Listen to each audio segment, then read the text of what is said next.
Hey, welcome to our relaxing painting stream this morning. Let me make sure my music's working, actually. Welcome to our painting stream this morning. I'm Nichole Bates.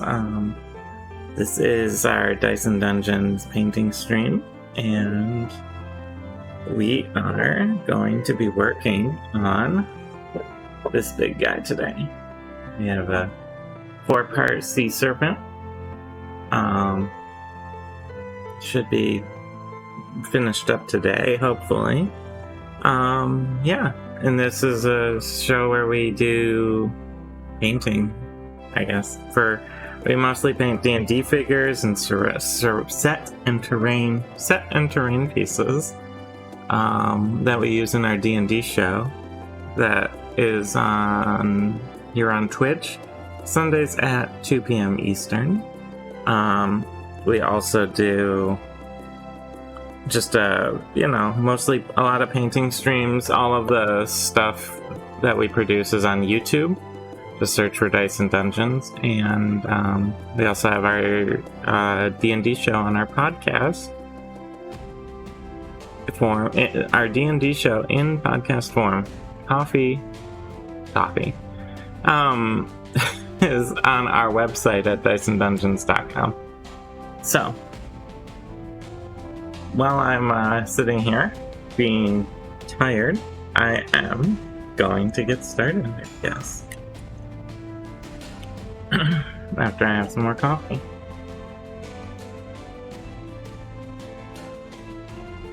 So, obviously the big thing I have to tackle today is the head. I sort of left the head untouched, completely untouched, last time. But the first thing I want to do actually is clean up the water effect around the base.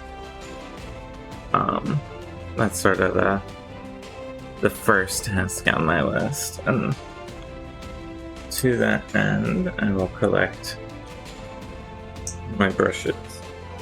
Alright. So, hopefully everyone's having a good Monday so far. A good start to their Monday. I'm realizing my camera got disheveled.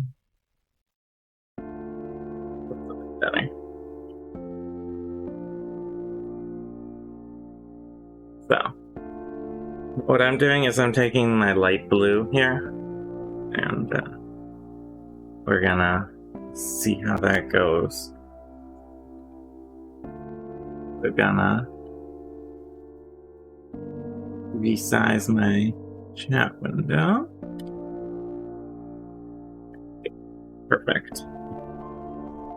Okay, so, what I'm looking for, are there some spots like right here that just have a little touch-up needed? That, sometimes when you're in the throes of painting, you get a spot, You occasionally get a little bit where you don't want it.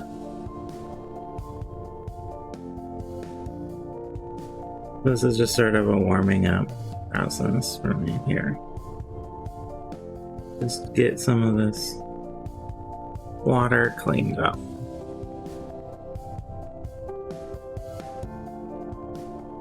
And then there's a spot like this that I cleaned up another thing, and it's a little too flat now, so I want to use my lighter white blue here.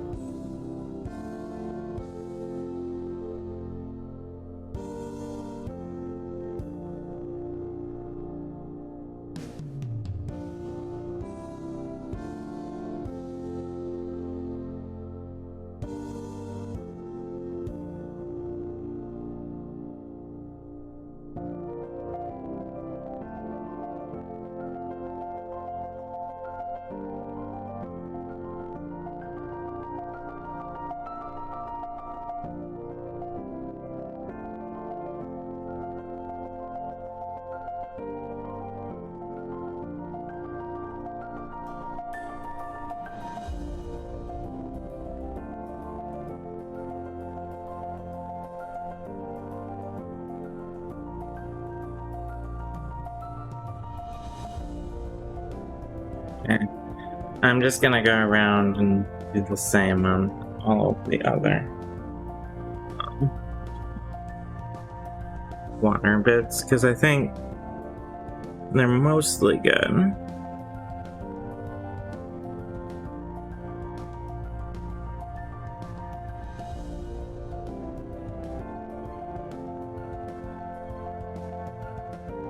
There's a spot here and there where, like, especially the gold got, when I painted the underbelly, the gold got on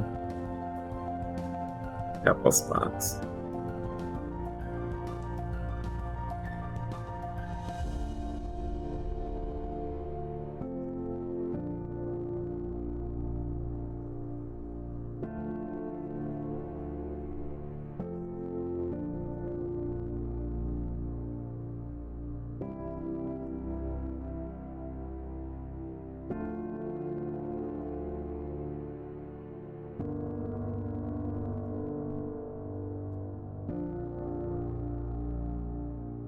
Good morning, who? You want me to do a flip? Okay, let me... Here we go. There's a flip for you.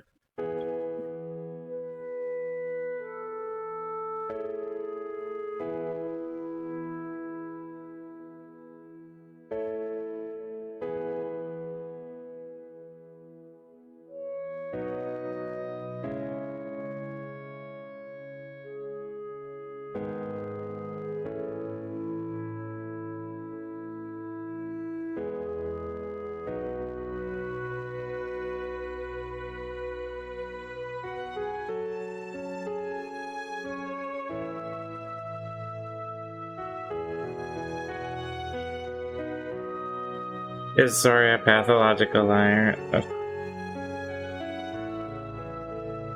Sori is not a pathological liar. We're in a heist. You gotta lie in a heist.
I don't know why I put it over here.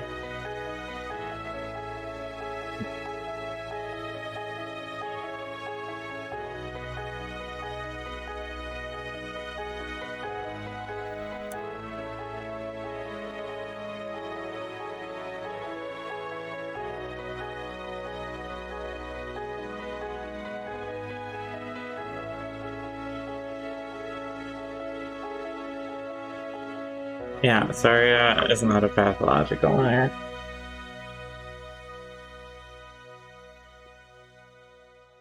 He just understands what you need to do sometimes for a good prank.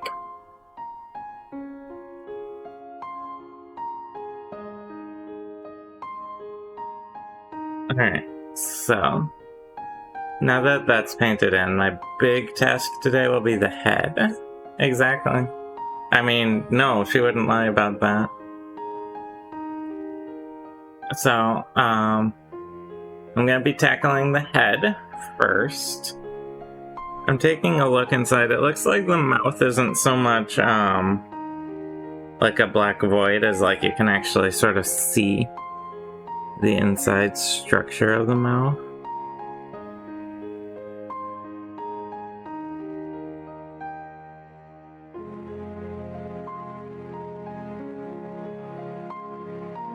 I'm just thinking through how I want to handle.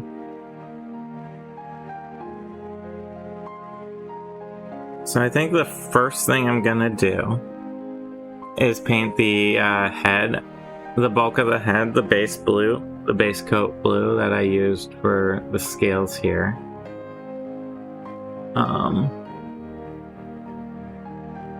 I think that'll be my first step. And then there's a lot of little horns and teeth and mouthy bits, all that. I might need to make like a pink, mix up a pink. And decide what color the eyes should be as well. But, so I think the first step though is to paint the bulk of the head blue. Just get it painted in roughly. And then we will clean it up and add all the little details on top of it being blue. Okay, a little askew. There we go. So, this is the blue I'm starting with. It's a nice dark, almost like a lapis blue.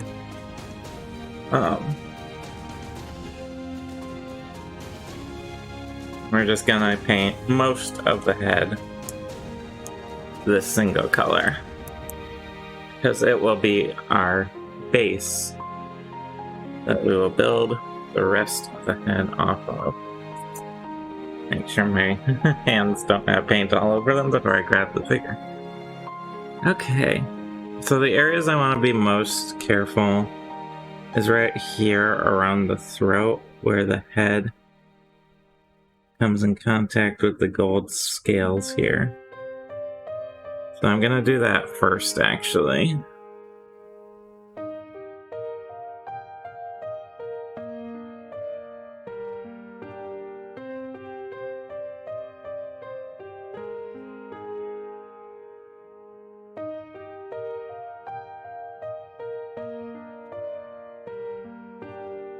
Just like stuck.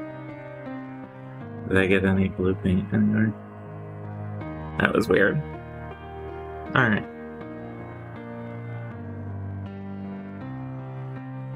So I don't think you can see this super well because the body is covering it.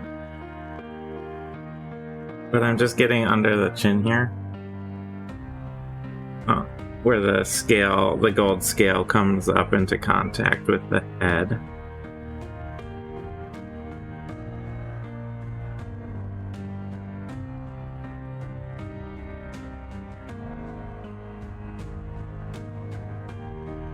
That's the most delicate area at this point that I needed to make sure I got.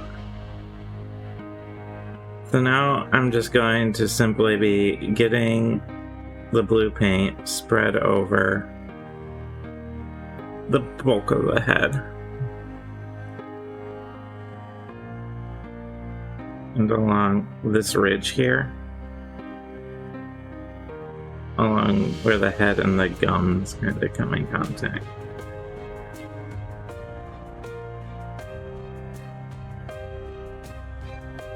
Now, I'm going to be painting over parts of this, so I don't need to be ultra super duper careful. But I want to just get this mouth sort of outline. Yeah, pretty... The gum's pretty good. Pretty good gum. That's a thing from our D&D, for uninitiated viewers.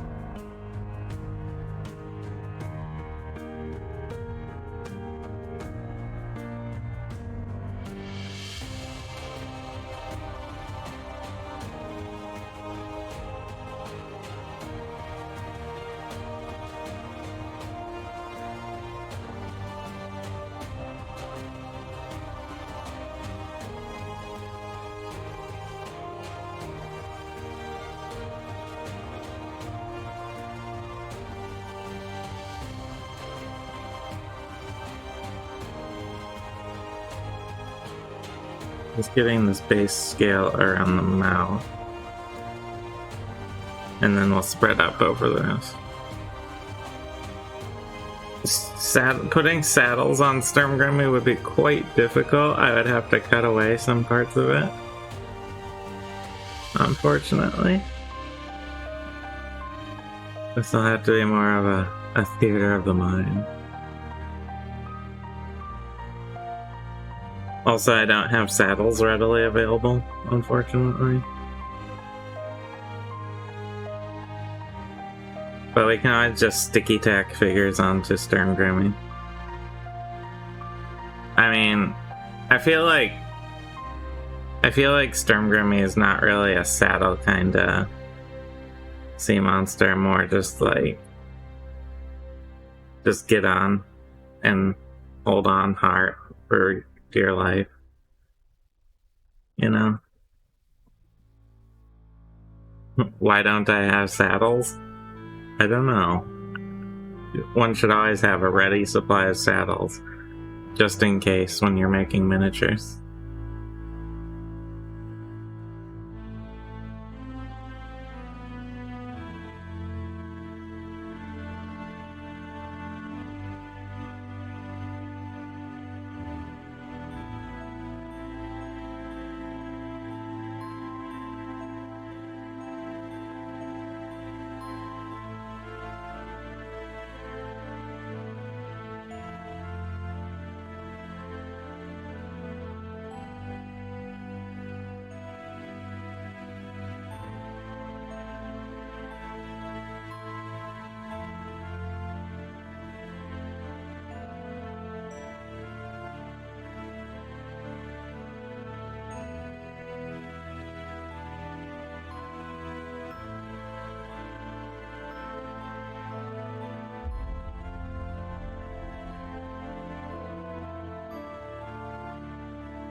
You want to team up with Krebsstadt to make super armor for like a full adamantine armored sea serpent.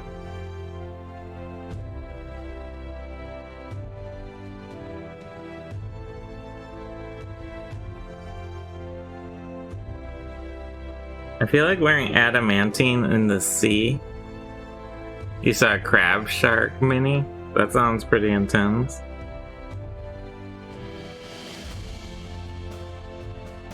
You should post it in our Discord and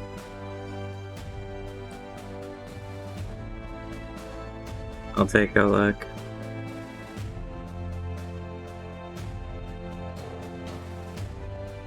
Since I do a lot of aquatic creatures, apparently. Adamantine's like known for being super duper heavy. I feel like oh, it was on Twitter. Gotcha.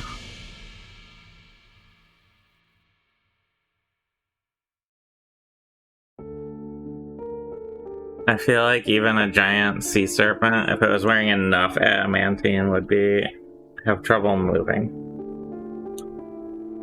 Oh, you mean like crab armor? Like, not adamantine armor like the crab guys wore, but the chitin armor?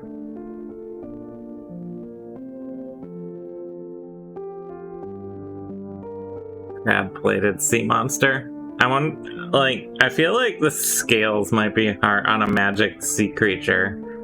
Would be harder than crab, but maybe not. Crab man. Yeah, okay. I think I understand now.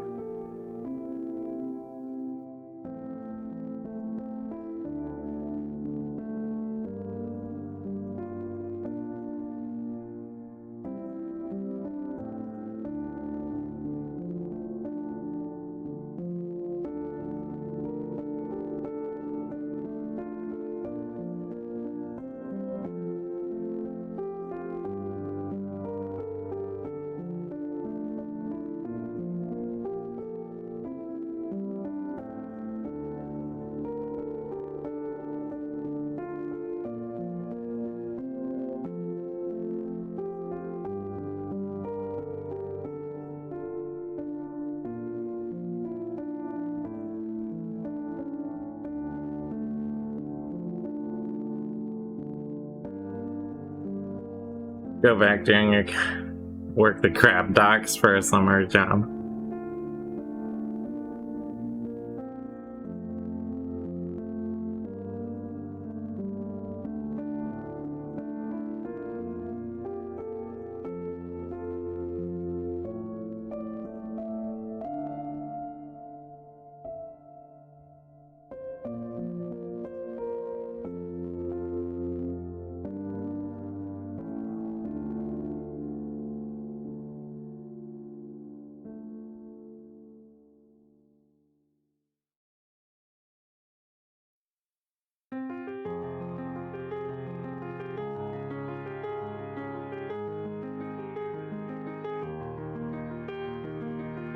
Yeah, I think it cost us way more to get to Krebsstadt, although we were being smuggled illegally, than you could ever get working a summer job on a dock.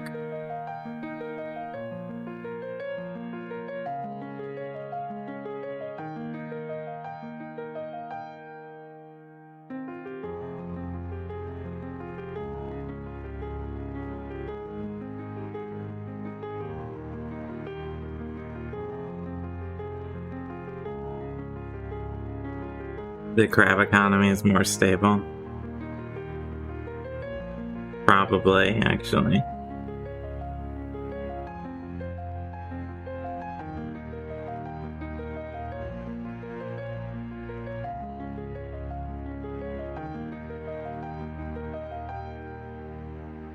Since it doesn't rely on eternal upward growth to sustain itself.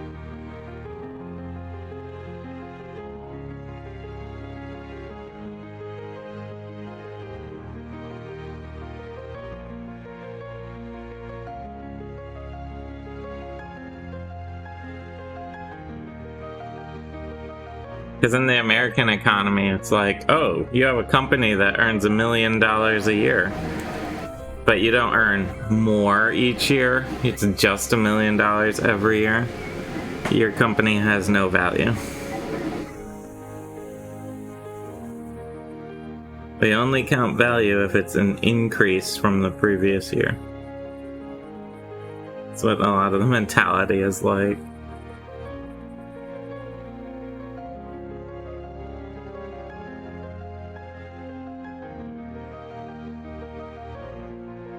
It's just like not feasible, you know?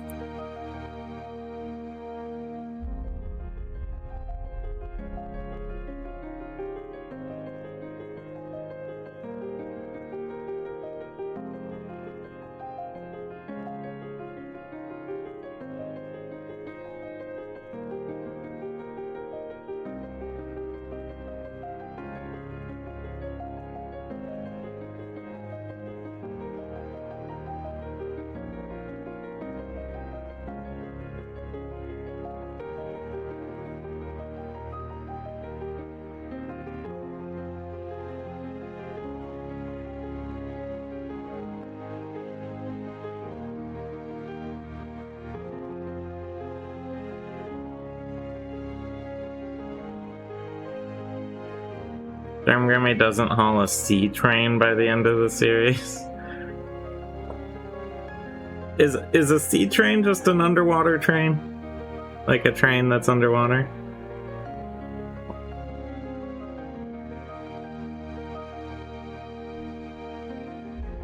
Just to be clear on what it is. Oh, it's on top of the water. Okay. So it's like a train that's like floating? Like a boat?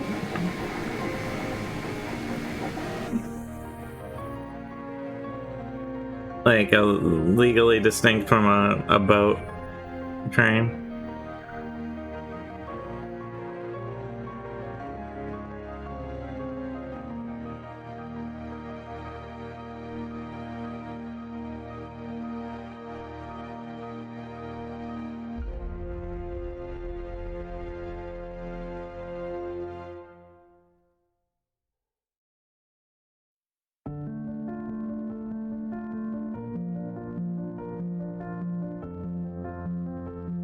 Oh, is this a One Piece thing?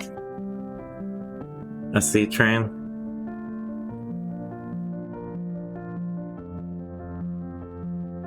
That makes more sense.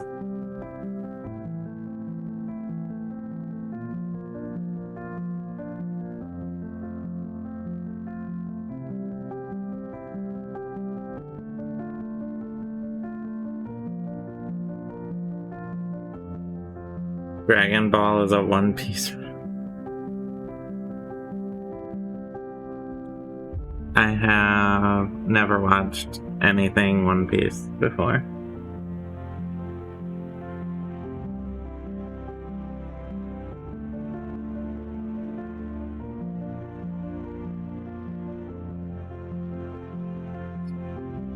Yeah, aren't there like 1,000 episodes?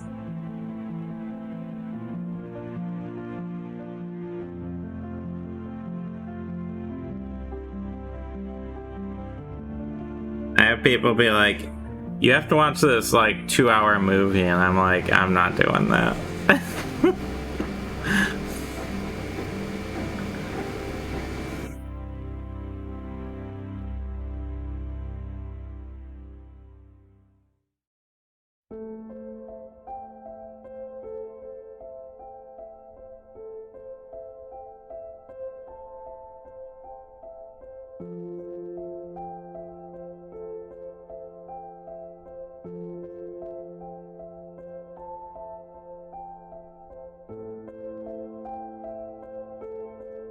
Oh, no, I mean, I definitely watch long movies. I'm saying, like, when people come and say, like, oh, you have to watch, I don't know, TV show, whatever TV show, like, you have to watch Mad Men, it's amazing. And I'm like, no, I'm not gonna watch whatever random show. Because I just, like, I'm like, I have my comfort shows, and I have some movies I'm interested in, and, you have to watch, like, XYZ, I'm always like, I'm not really, if I was interested, I would have watched it already.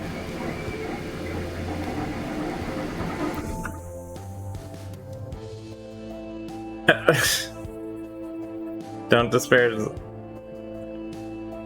I don't know who Christina Hendricks is.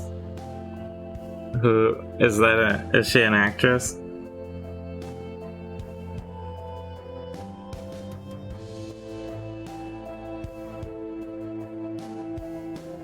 Or a writer, or what?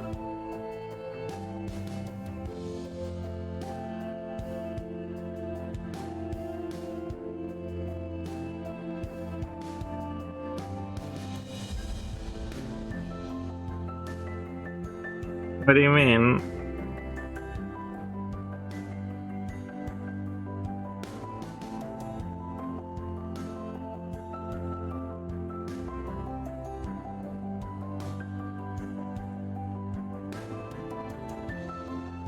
Was she in Mad Men? She's an actress. Okay, she was in Mad Men, Firefly, and lots of stuff. Who was she in Firefly? I watched Firefly ages ago.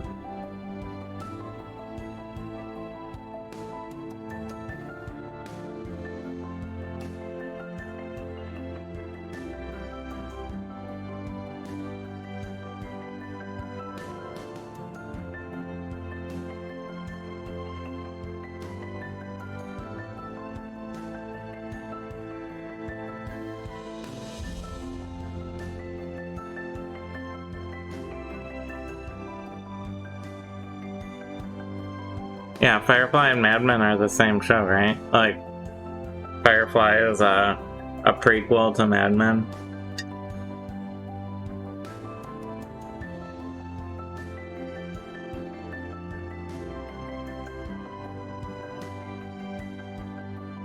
It's in 2 episodes with 3 names.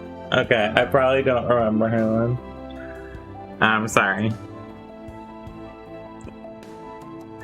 I'm letting this blue dry a little, and then I can touch up in spots where it needs some extra.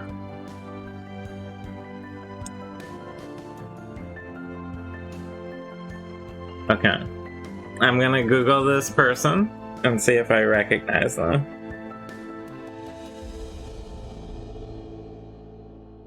Christina.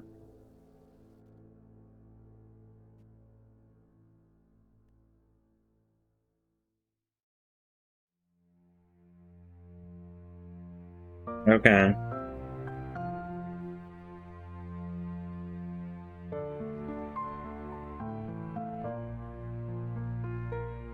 I have very little internet down here.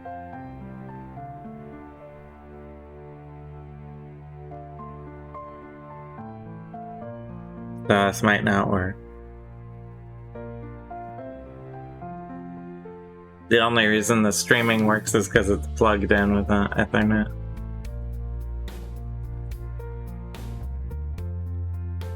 Okay. Wait, I might be getting something.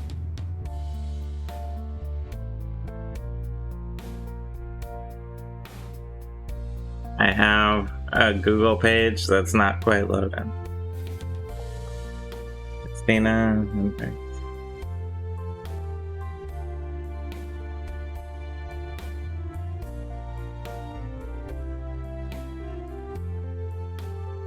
Nope, don't recognize her.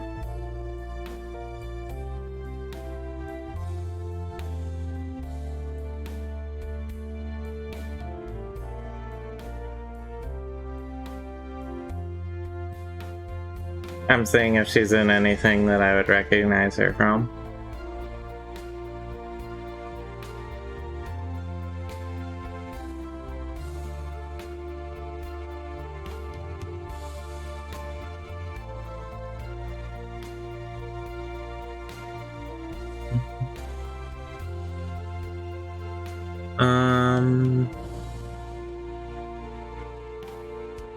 Yeah, these are all movies that are not the kind of movies I watch.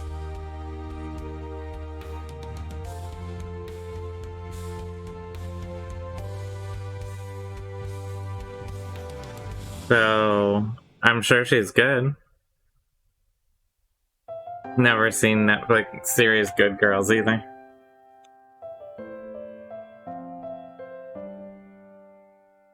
Like, I mostly only watch gay things, if I'm honest. It's like 90% of the media I consume is like gay stuff. So, is Good Girls gay?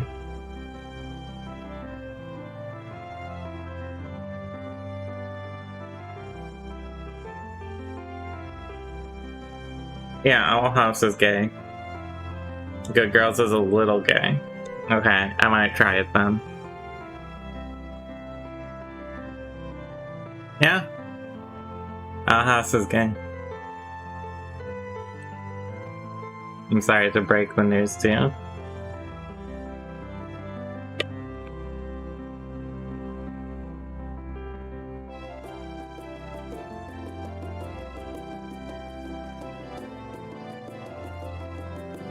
You know how Liz and Amity and Owl House are, dating? I mean, yes, they're good friends that live in a cabin in the woods, but you forget they also dress up and travel together.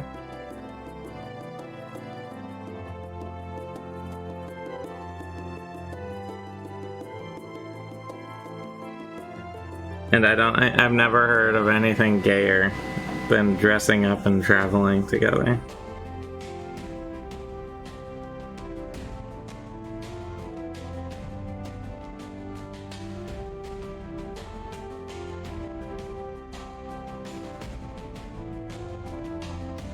No, you have to dress up and travel.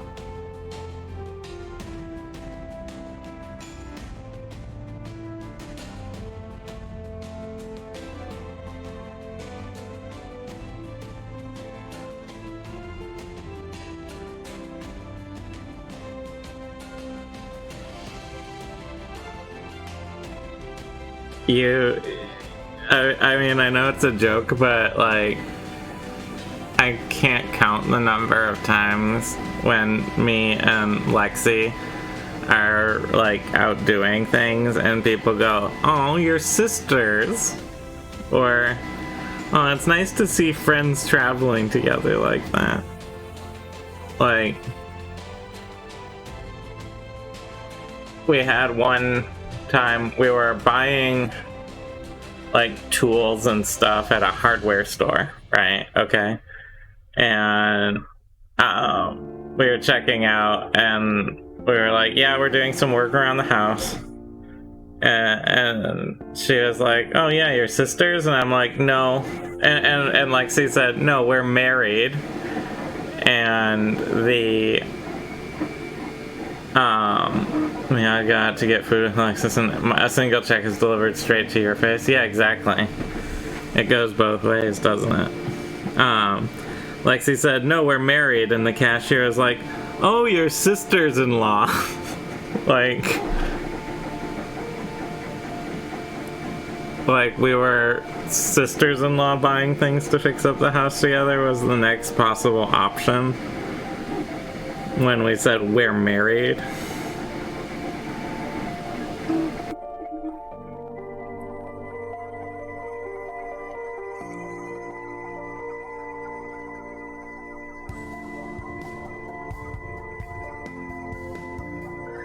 To which Lexi had to go, yeah, I know. Ugh. To which Lexi had to say, no, we're married to each other. And she was just like, oh.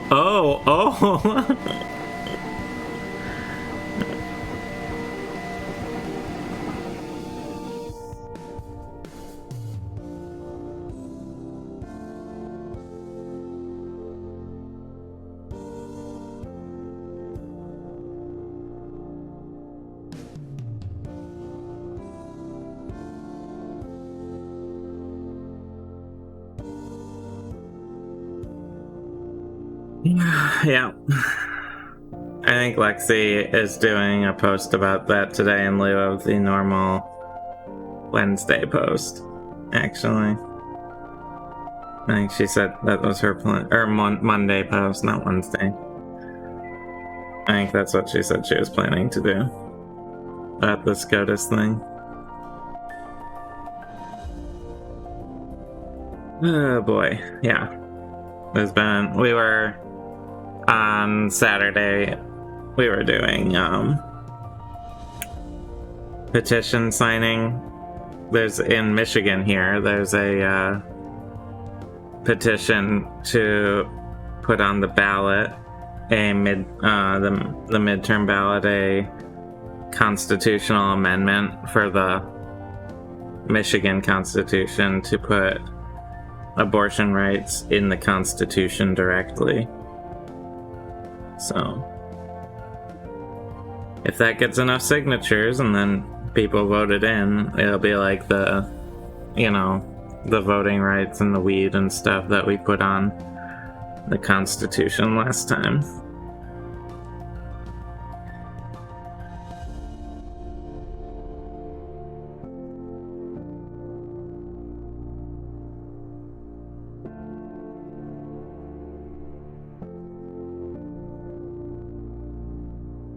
So we were out getting signatures for that with my mom.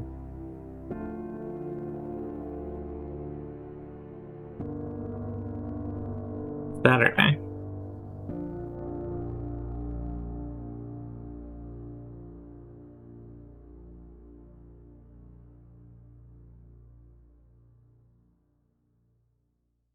There was a lot of interest in signing that. Which was nice.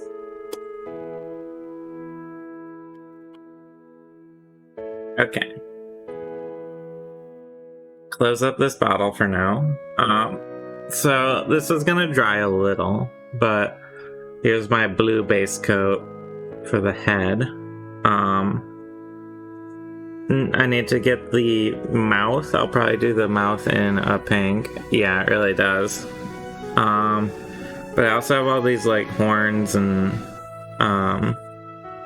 spiky bits that will need to be painted in as it dries, and the tongue, of course. There's a very prominent tongue on this sea serpent. So to that end. So I'd like to do the mouth in like a pink. The inside of the mouth here. My only pink that I have is a gloss, so it has a shininess to it that I don't particularly want for this. The reflectivity of it. So to that end, I might need to mix some paint.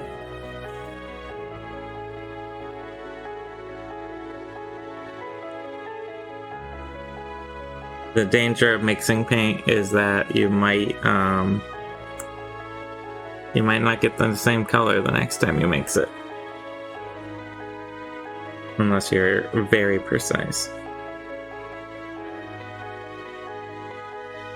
I'm trying to think if there'd be anything better for the mouth here.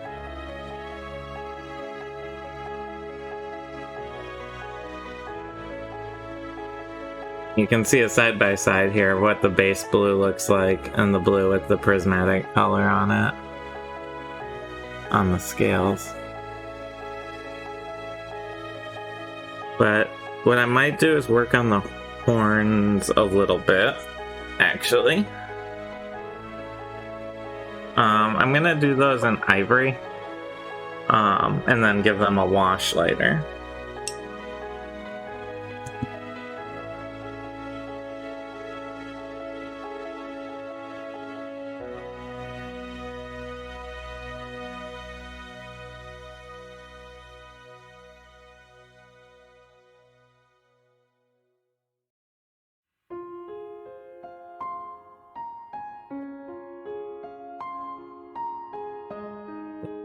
The big thing with the horns will be trying to minimize the amount of cleanup I need to do.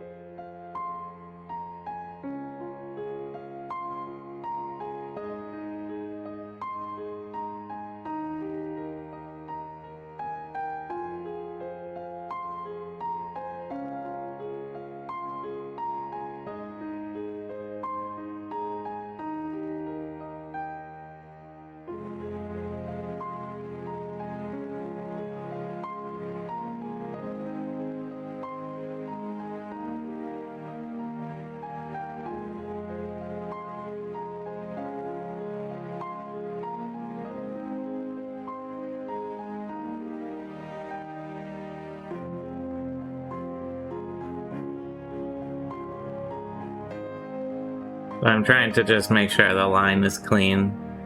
And this will be very white at first, these horns. It's sort of a milk off-white, and then I like to put maybe an umber wash, or I have this like smoky ink wash, which might be nice on it.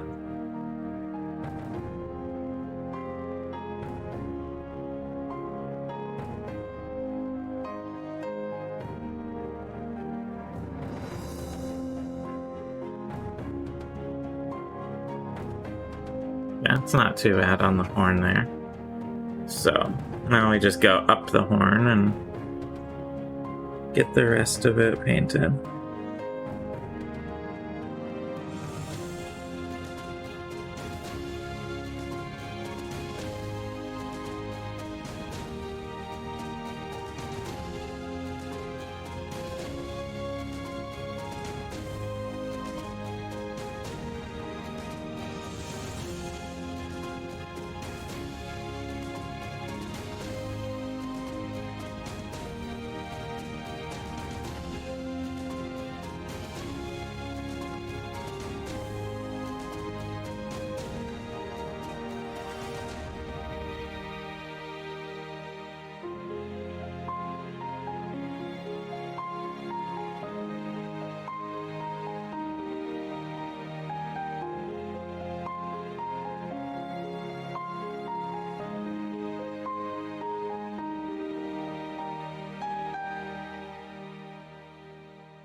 Okay. So there's one horn. Got the base coat painted in there. Huh.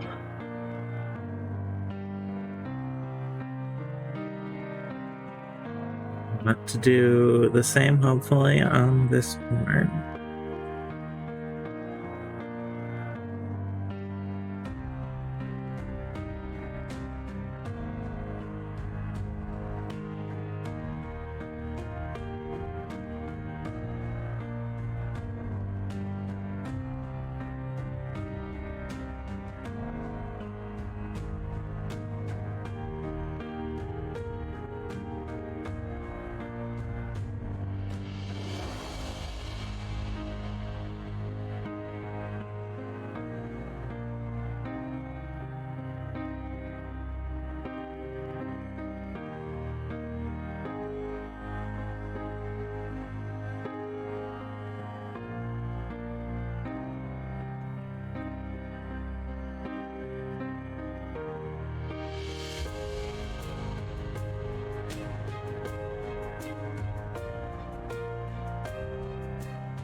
Not too bad for the area around the horn here.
Oh, I got some horns painted in.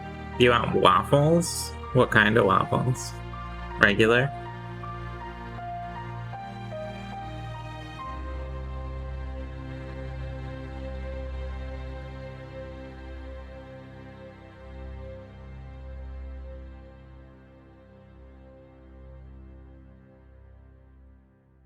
You don't need fancy waffles?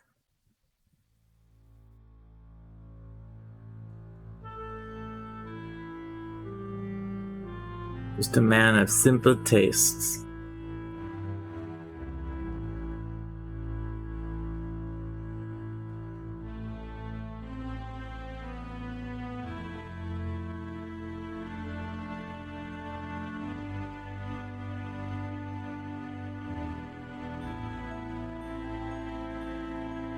Belgian waffles with cinnamon. Ooh, that sounds real good.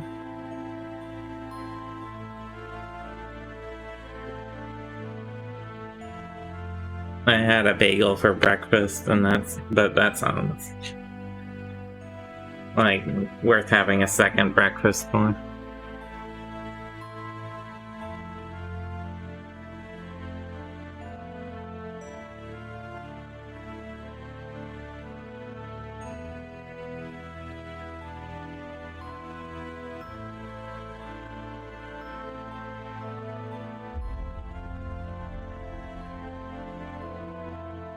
So I'm just roughing in the spines on the head here, and then I'll clean up around them after they dry.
Get these spines in. I think these top ridges are probably not gonna be the same as these eye ridges, because he has them scattered about.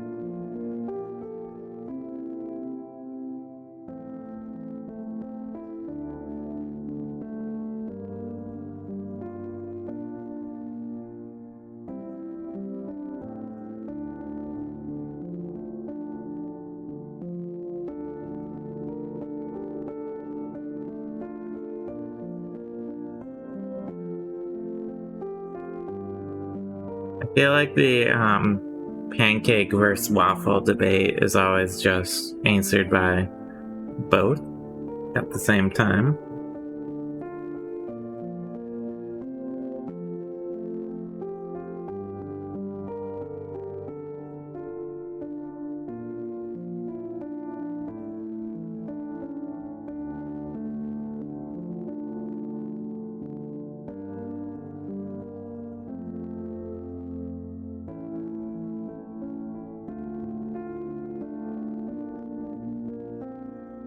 These are very intensely bright white right now on the spines here, but they will be toned down. It looks a little silly right now, but there's a lot of shading and everything to be done still, so just gotta get this base coat in first and foremost.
Okay, so I have some of these top scales roughed in.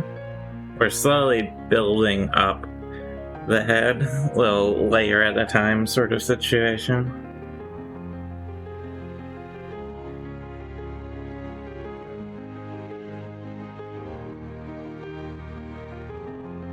Clean off my brush. And I think I might take the ivory here, add a little bit of this scarlet. See if I can get a good pink for the mouth.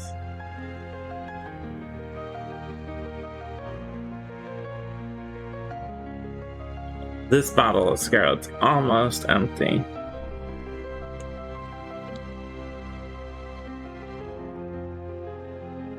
Gonna mix that up.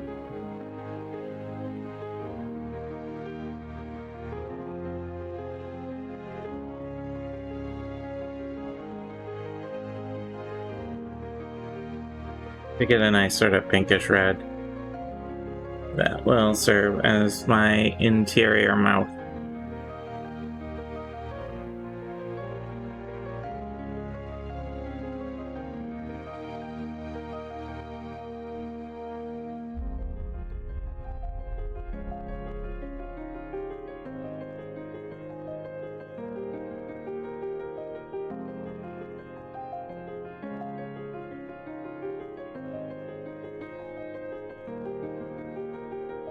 I'm starting here by going along the edge of the mouth, where I need to be a little more precise.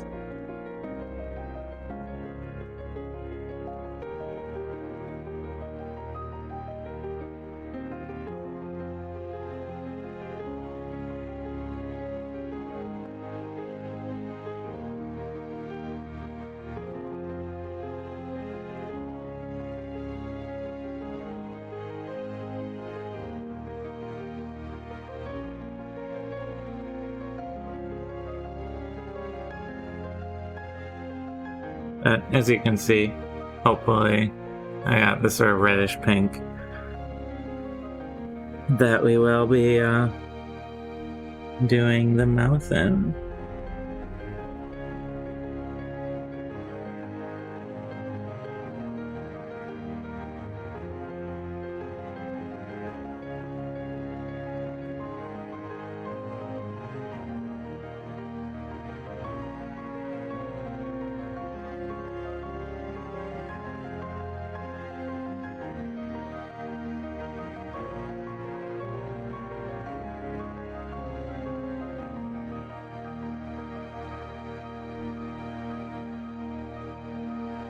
Hopefully that starts to show nicely.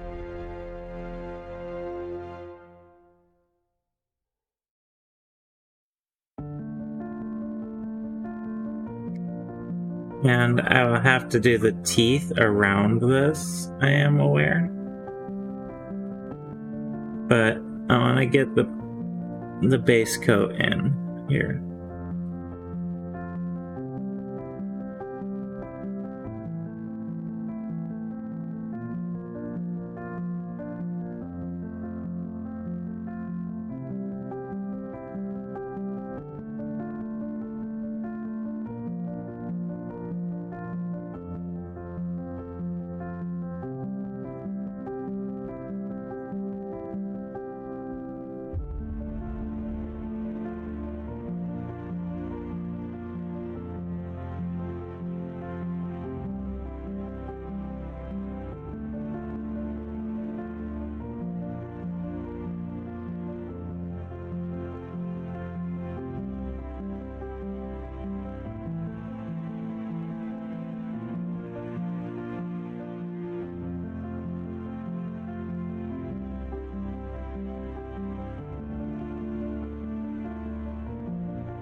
And you might not be able to see too much as I do the roof of the mouth here, and I'm sorry about that. I have to sort of hold it at an awkward angle.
It's looking pretty nice with the pink in the mouth, I feel like.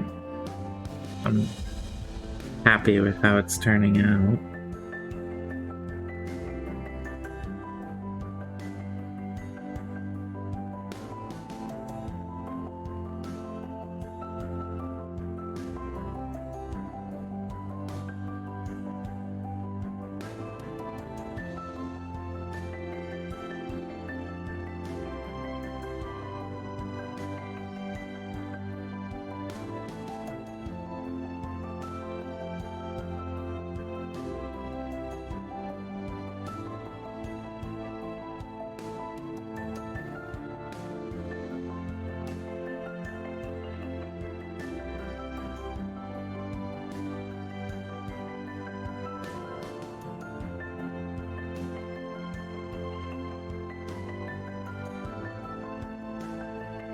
On here.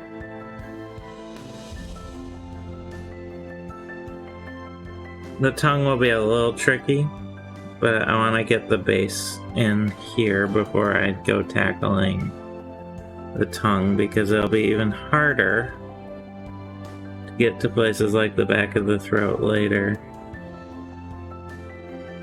than it is now.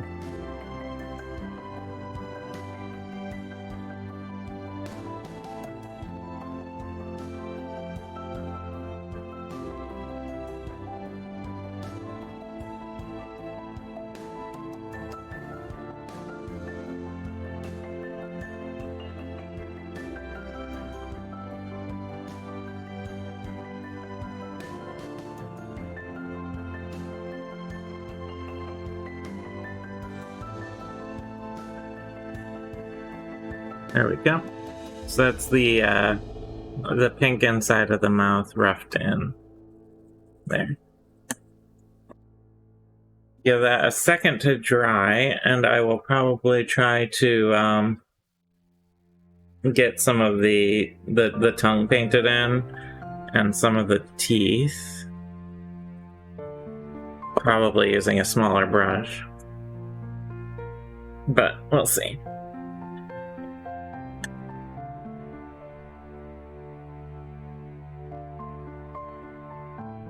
Might take a quick little video. I'm trying to do videos for like little progress development changes, so you can put them together in like a little supercut and do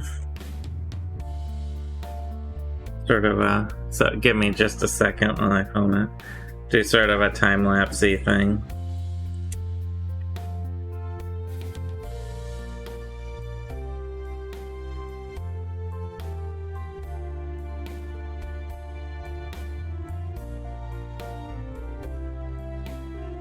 Yeah. So, as you can see, the head is quite rough right now, but it's coming along. Not too distant future here, I'll probably want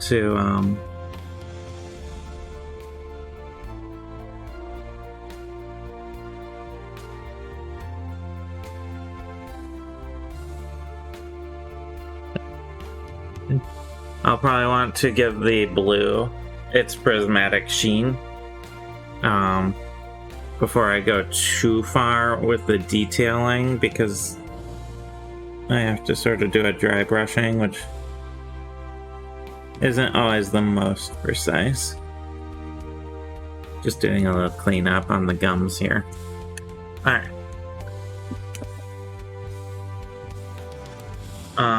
Yeah, so maybe I'll give the blue its prismatic shininess while the mouth dries.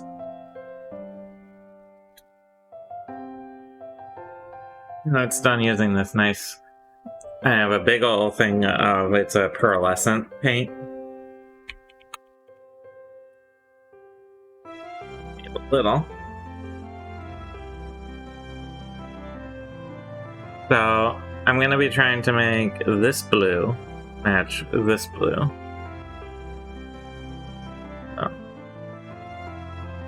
I do that by grabbing the pearlescent and sort of dry brushing it over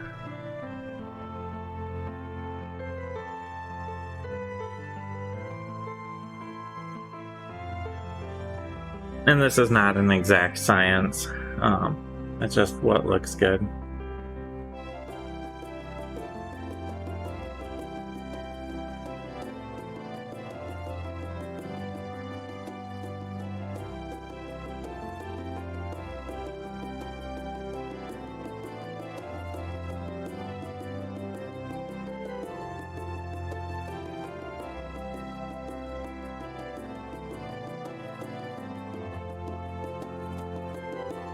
And I can always do some touching up on this as needed. I'm just looking to get the bulk of the blue here. Sort of made to be shiny.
And if anyone is watching, this is live right now while I'm talking, but if anyone's watching on like YouTube or anything later, let me know what you think of the sea serpent here. I'd love to hear people think of how it looks, what they like about it, that sort of.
You are whelmed.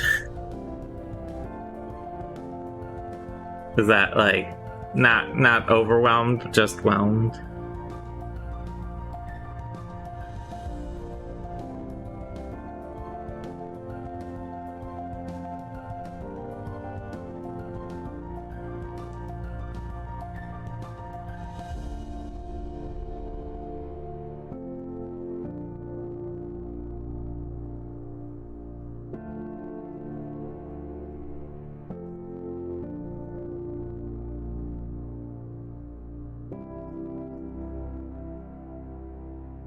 Not over underwhelmed, just yeah, nice center of the road whelmed.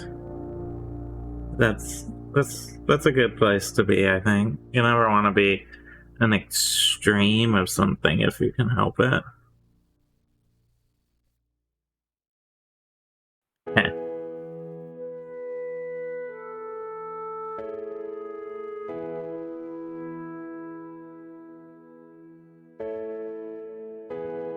There, we've shinied up the blue on the dragon a little bit. Let's see. The sea serpent, I suppose. Which, I can do touch-up on that, but I wanted to get the bulk of it done while I was still pretty rough in on a lot of the head, because it involves just sort of being a little looser with the dry brush. And I didn't want to make a mess on something I'd finished, basically. I think the next thing I'm gonna try and tackle here is the tongue, which will be a little bit, maybe a problem, maybe difficult, we'll see. I'm gonna do that in the red, which usually looks very nice with a black wash on it.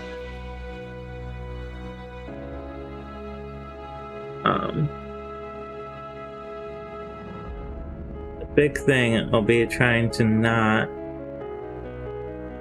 get it all over the rest of the mouth and make a giant mess.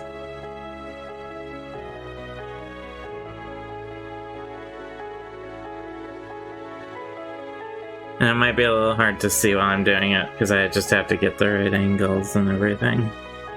So I apologize, but I will show you when I'm done, especially if it comes out okay.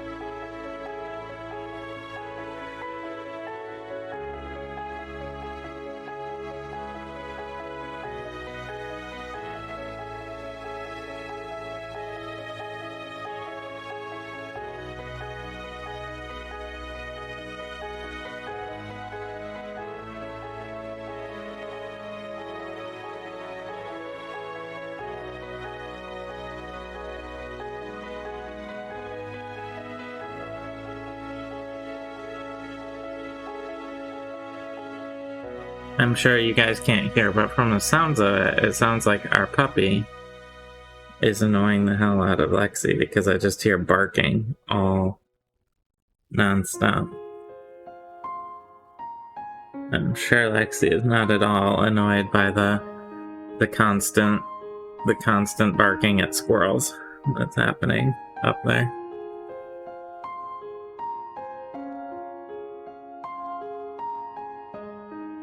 While she's trying to work.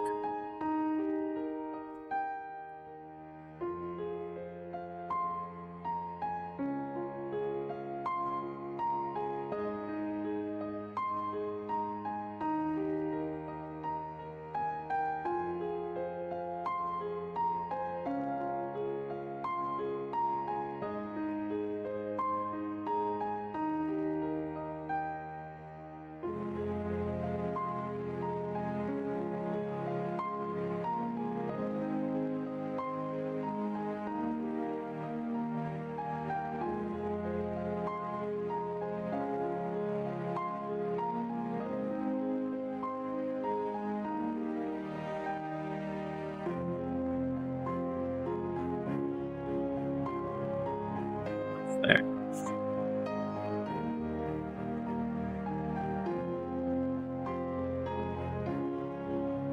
Okay, there we go.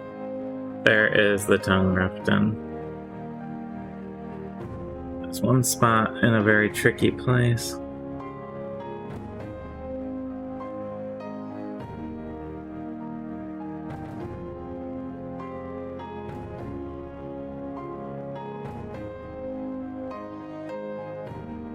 Now that the pink of the mouth has dried a little, I can see a spot or two that didn't adhere quite as well. So while I still have it, I'm gonna try and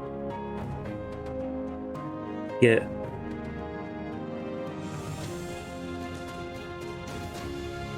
those spots painted in.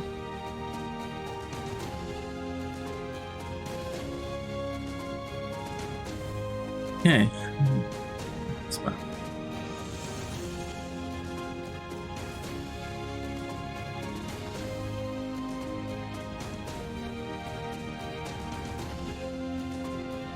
Alright, that's looking better. So we have tongue and the pink of the mouth. I have to do the teeth in it, obviously, still. So I'm gonna tackle those next. Clean up any pink that I need to do from the teeth. And then the mouth, if I can get the mouth in order, I'll probably take a break there, and then I can do horns, eyes, things like that. The eyes will really make everything pop once I paint them in. Although I'll need to decide what color the eyes are. I was almost leaning towards like a bright green, because I haven't done any green on this sea serpent yet. But I'm not 100% sure yet, so if anyone has any opinions, please feel free to let me know. Opinions about eyes. I'm sure you all have all sorts of opinions. I could do like yellow, red, green. I feel like blue wouldn't show very well unless I went like a very different blue, like turquoise, but for now I'm gonna be tackling some teeth.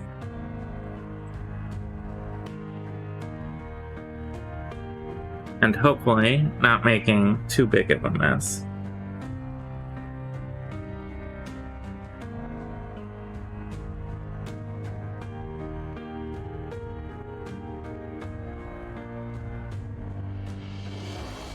I'm doing the outside, which is the easy side to paint.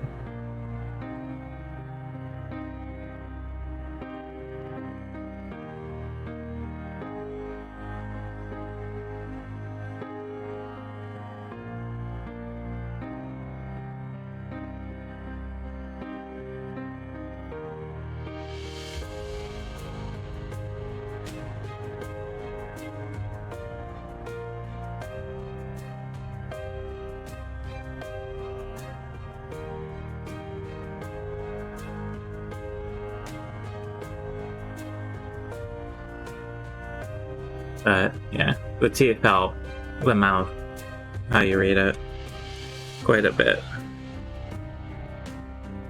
Now I'm going to try and do the back sides here. This will be this slightly trickier part.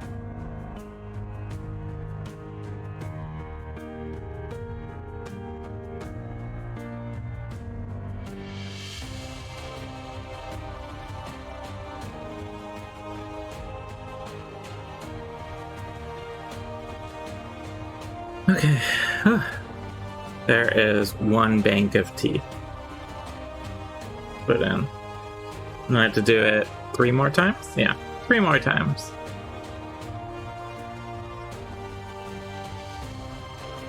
But, you know, it's coming along. My sea dragon here.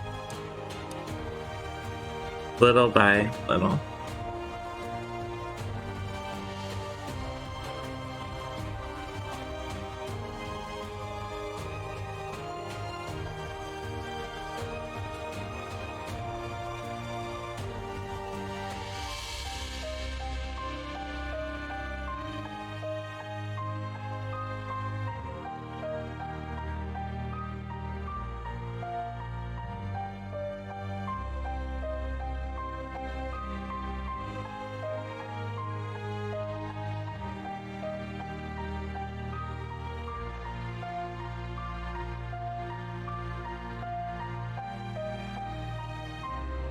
Hopefully my sea dragons, my sea serpent is looking okay. Whoops. A little fast on that. But that is okay.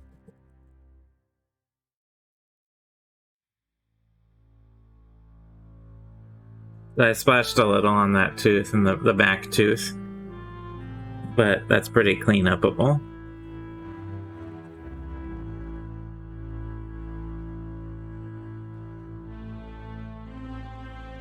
So I'm gonna keep going, get all of the teeth in, and then I'll do the cleanup on them. Because I might make a mistake again.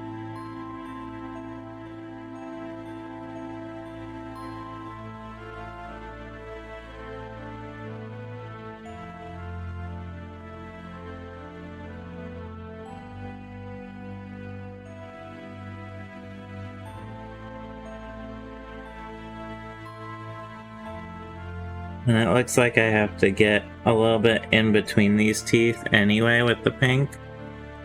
I missed that a little bit when I did the mouth, so that will be part of it.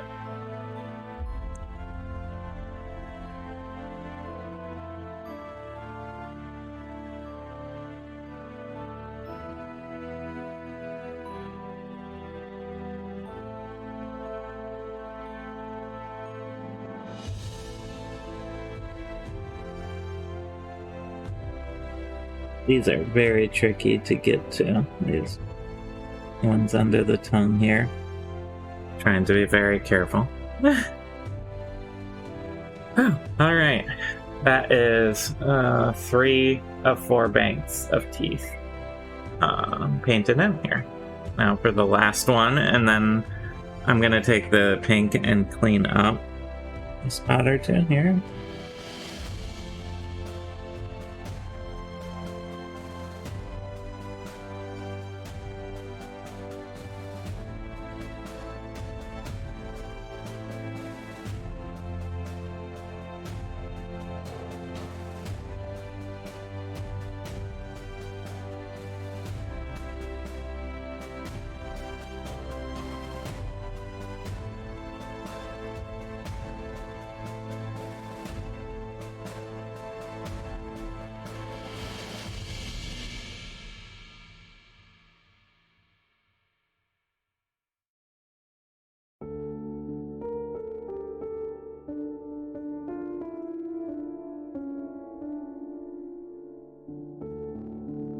Okay. There are the teeth put in. Looking okay. Yeah, alright. I'm gonna grab the pink and clean up between a couple of these teeth that need it. So I get my brush.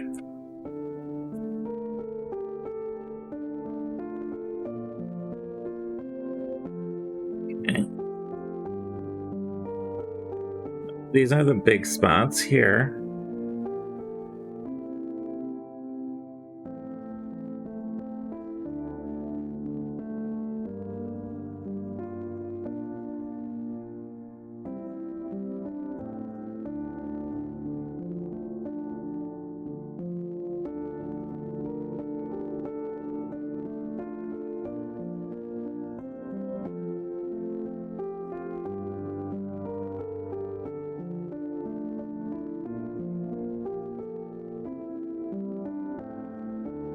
I'll need to touch these teeth up again too. That wasn't perfect.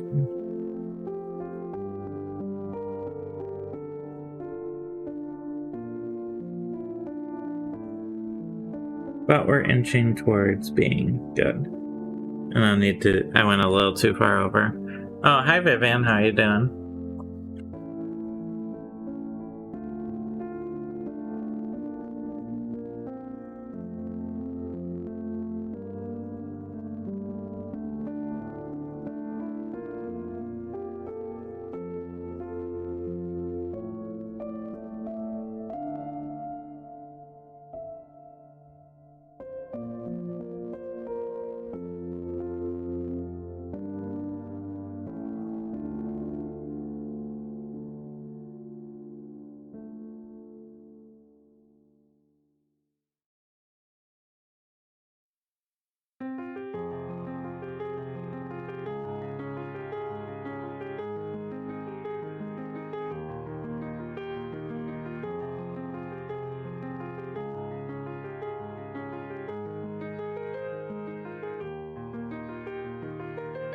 Okay. No, it's looking pretty good. So I'm gonna grab my blue here and clean up the gum line. Now that I have the mouth pretty much where I want it. Pretty close. Other than wash, obviously. This is all still part of the base coat.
Hi, Roz. How is everyone doing today?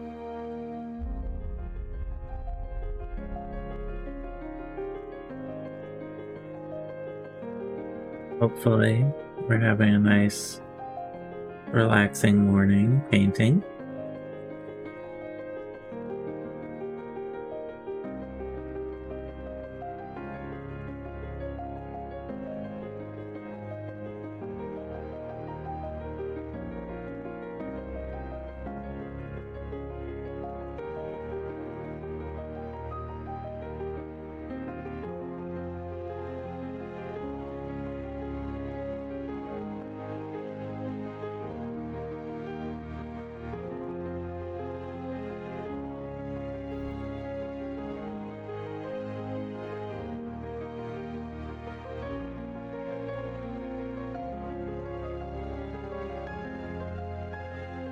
I think that's pretty good on the mouth. So that just needs a wash. Yeah, you missed the flips, Roz.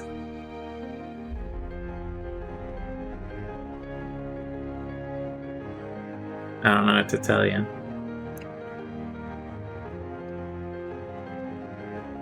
This blue paint's pretty old. It's getting a little not good anymore. It's one of our oldest paints. I want to replace it soon. Okay. So, just looking over my sea serpent here. I have the horns roughed in. They're not very good yet. And I have the mouth is pretty. I'm happy with the mouth.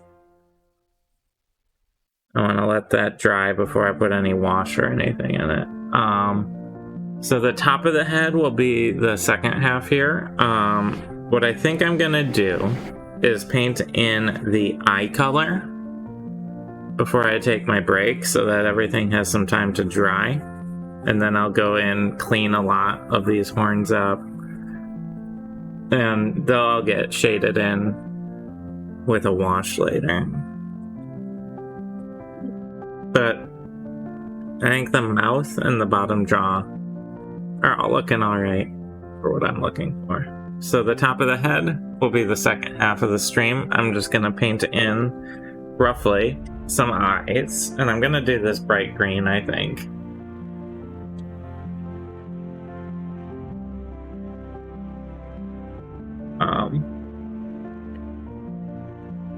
You know, I'm gonna try and do well here, but you know, it's gonna be a little inconsistent, maybe.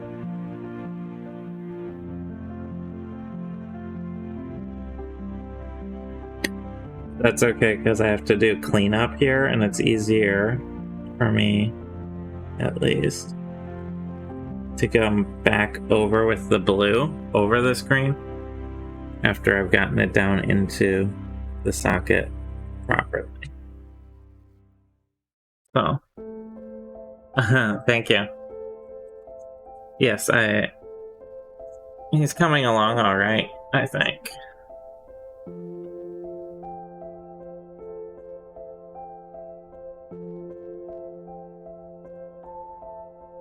I'm just sort of roughly filling in the eye socket with the green here, and then I'm gonna come back down after it's dry over with the blue, and we might put a black pupil in there as well, or some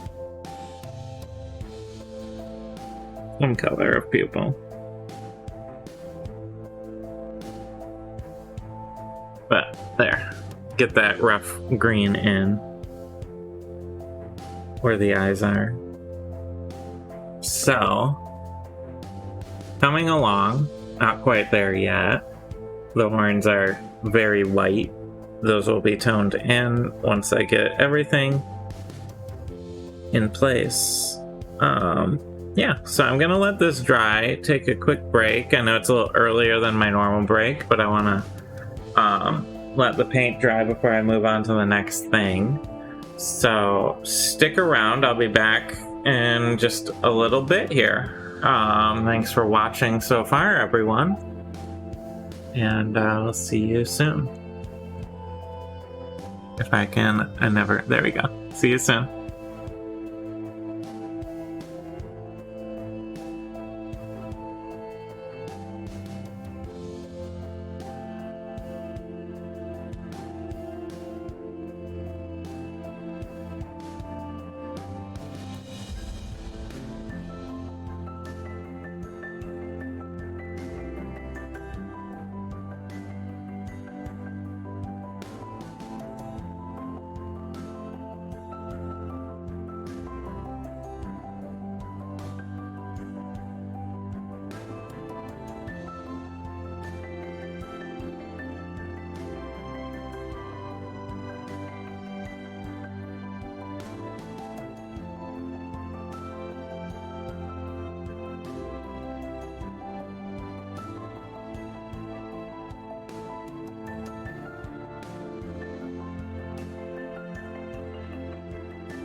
Okay, I am back, everyone. Thanks for being patient. Took the dog out and everything, you know. Got all of that taken care of. So, we have the top of our sea serpent here to do.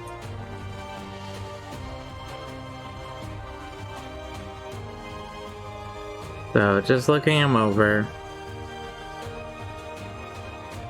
I might put some ivory on all of these little spikies on the top of the head here.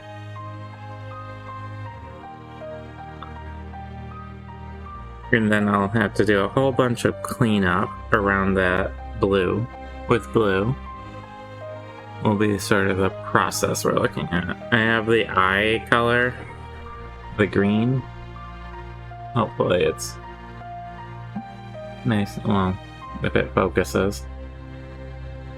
There it goes.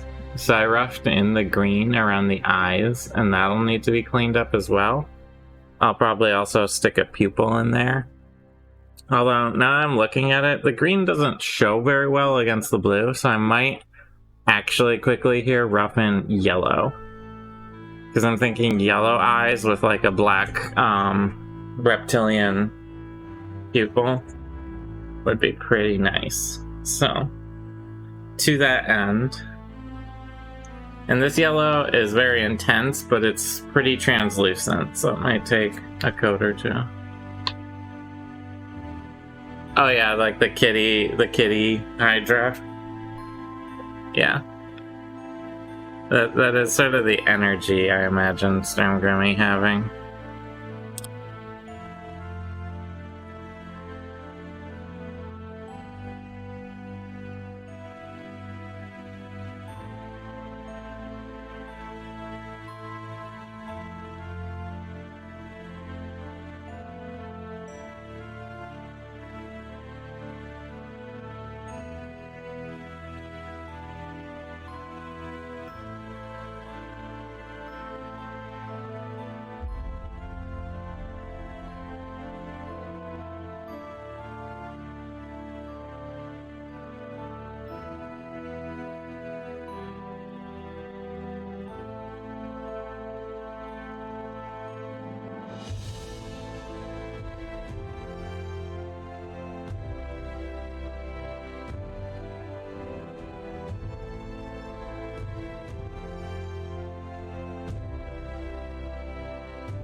Yeah, that'll show a lot better having that yellow in there than the green.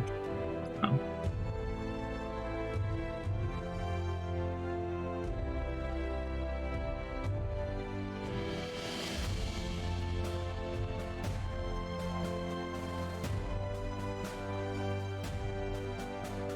Especially once I put the pupil in.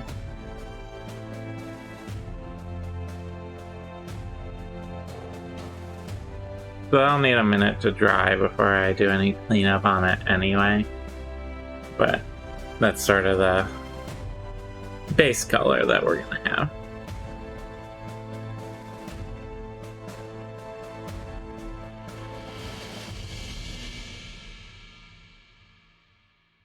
And then I'll give him a nice black reptilian pupil.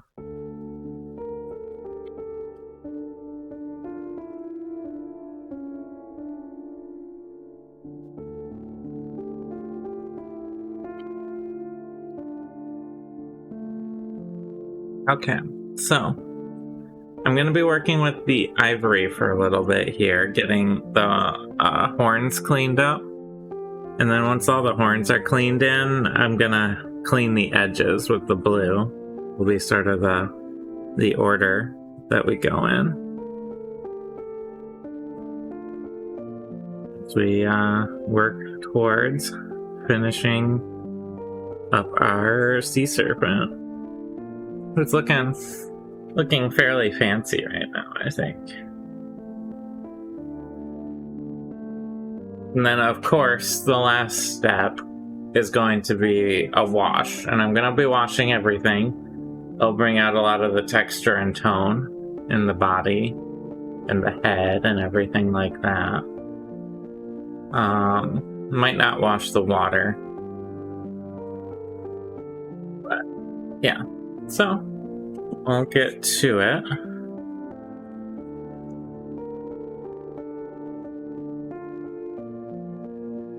Get some ivory.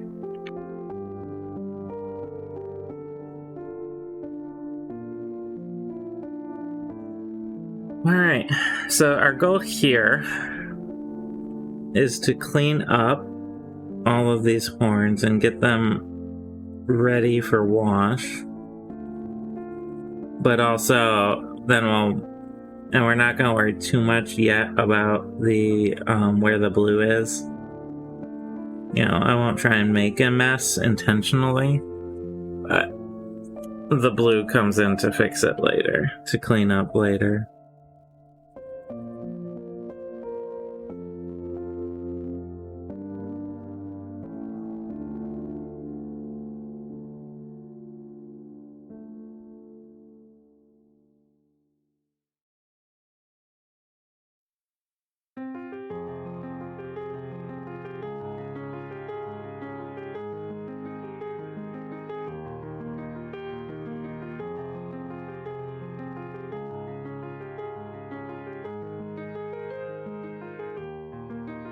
Much more about getting all of these horns properly coated.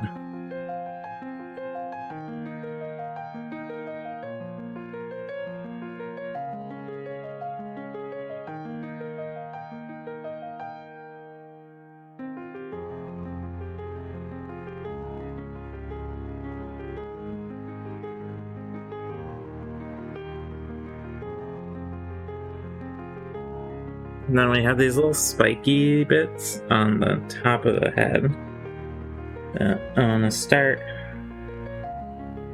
getting painted in.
These will all need to be cleaned up for sure.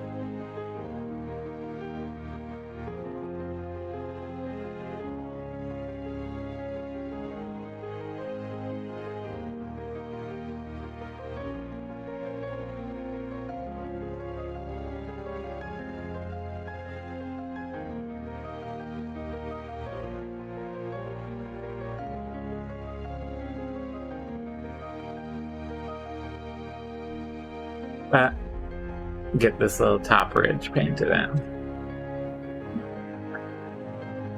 I feel like getting the eye color in helps sell the face a lot, I feel like.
so there we have some rough top horns. And those will be darkened in quite a bit down the road.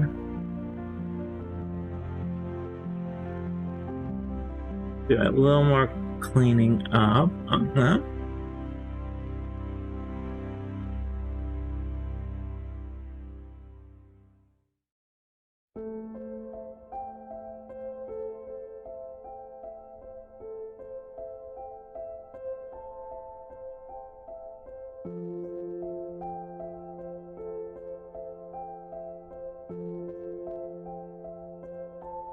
Alright, so I'm gonna take the blue and start cleaning back against the horns here. And the eyeballs, actually. I'm gonna get the eyelids back in, basically.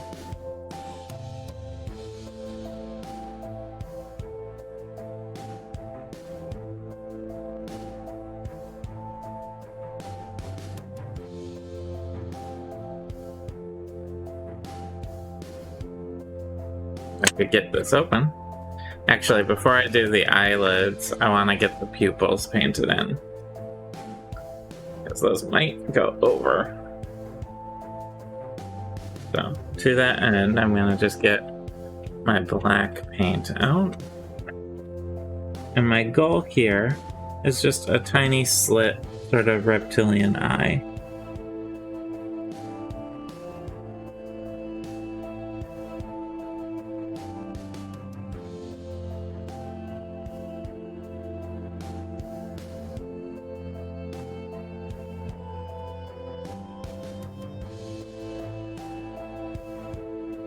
Like that.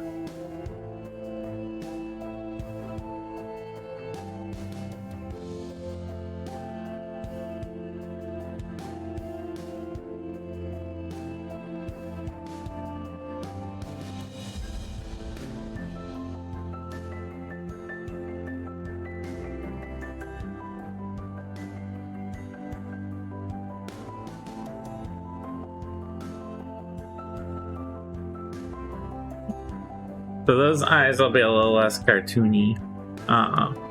Tell me what your sea monster eyes see. Fish. Just fish. That's what it...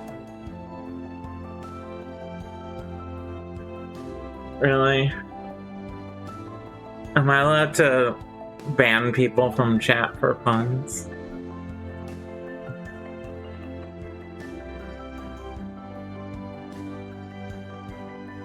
Is that a thing that is okay? That's going into the show? Yikes.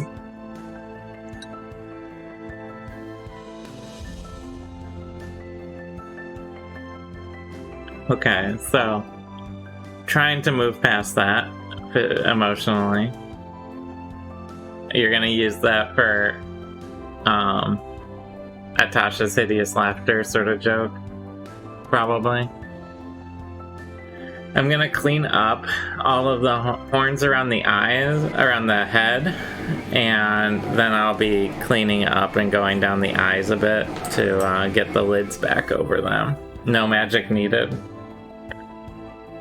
I think all that's gonna do is get you targeted by the bad guy doing a joke like that.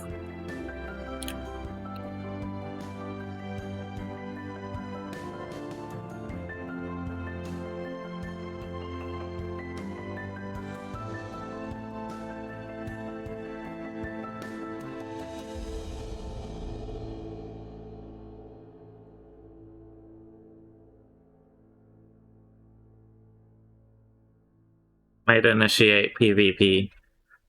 When we die, you'll teleport away like a hero, so that you can tell our story.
Right.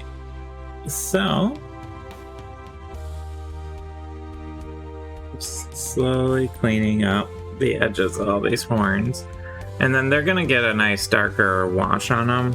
That'll really tone them down. They're very bright right now.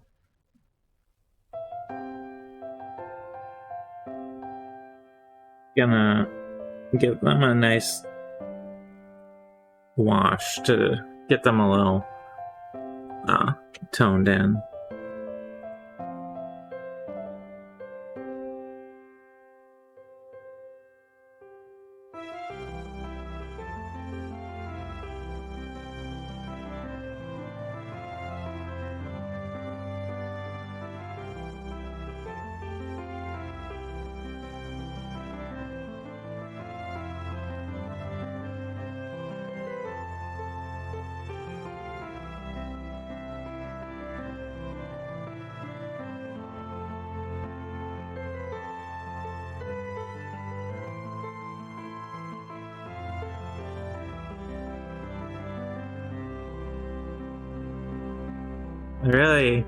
I like the design of this mini a lot.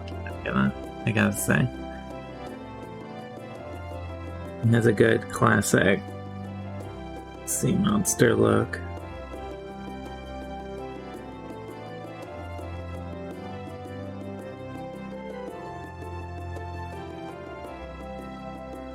And we're looking pretty good. Now I'm gonna work on the eye a little here. Both of the eyes, actually.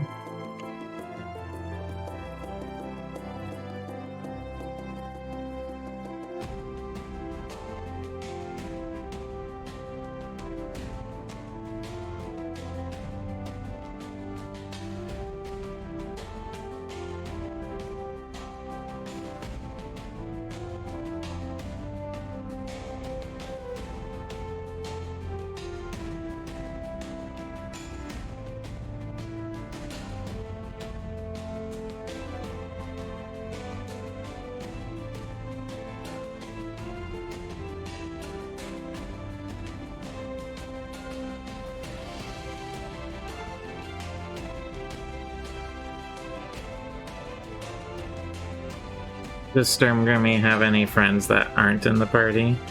You need to flesh out. We need to flesh out extra background content like this. I feel like the Sturmgrimmy is part of a league of super sea creatures.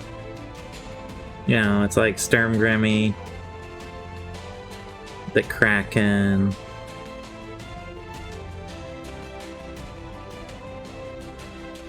Sturmgrimmy and the Kraken and all these other sea creatures, and they're part of the CTA.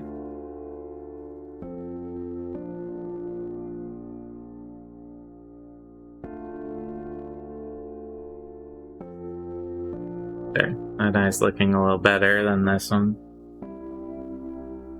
They don't just go fish. They don't, most of them don't have hands. The Kraken's got tentacles though.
Now that the eyes are cleaned up, Sturmgrimmy's looking alright.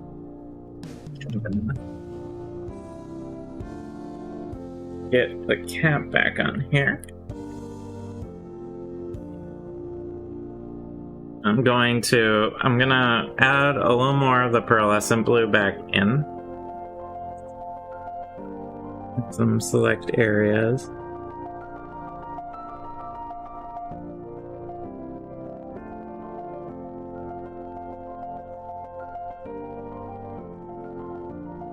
Gently brush that back in.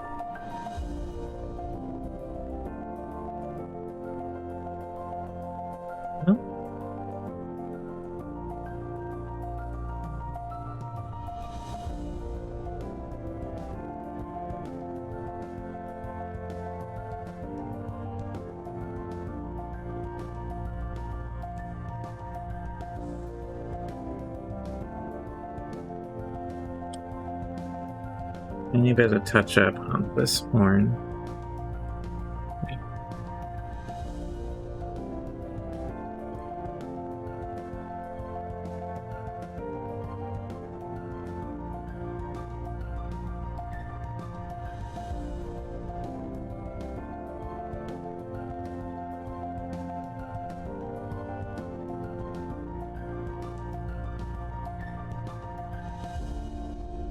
Sort of doing the back and forth of detail painting here.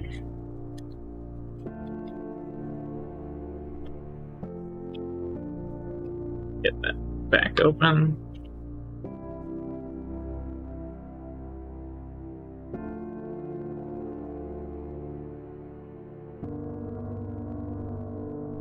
Okay. I'm pretty happy with Sturmgrimmy's look here. And we're gonna want to start washing soon. Now I have 4 body segments to wash. This is just the head section, obviously.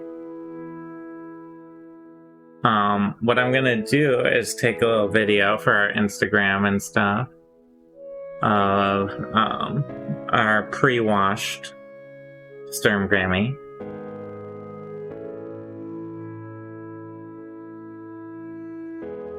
Just bear with me for a second while I do that.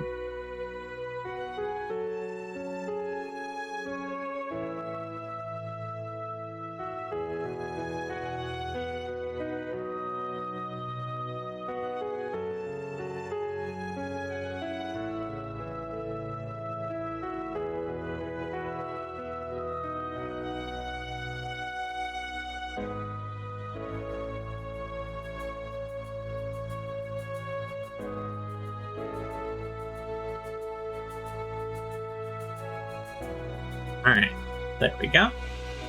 Y'all see monster with me?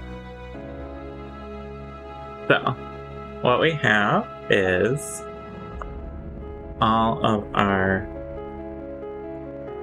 sea monster parts here. We have a bear. Like,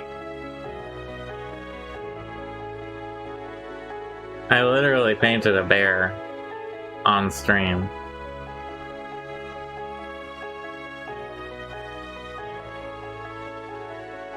It's a huge bear, it's like a cave bear, but like we do have an bear.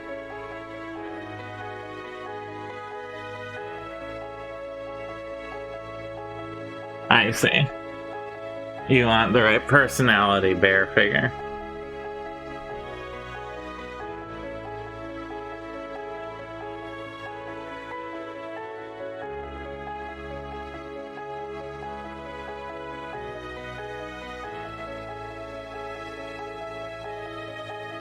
Not enough mayo or illicit drugs. Yeah, right. My NPC character did give your bear a lot of mayo. That is very true.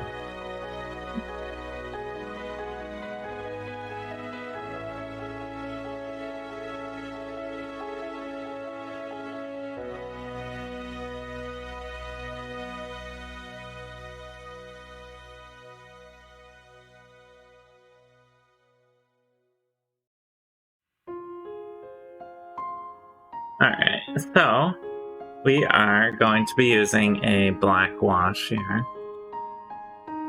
Well, maybe I'll go with dark gray. I don't want to tone down as much as I could, so I'll go with a dark gray wash.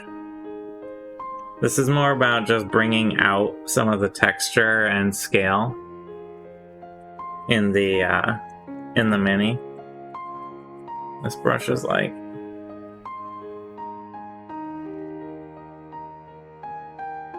gonna give this brush a better wash here.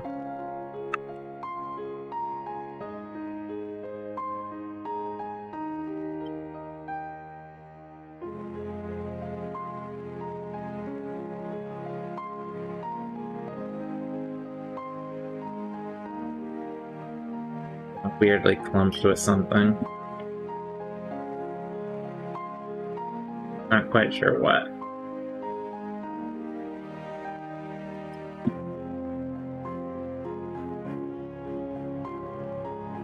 Do. Cleaning brushes.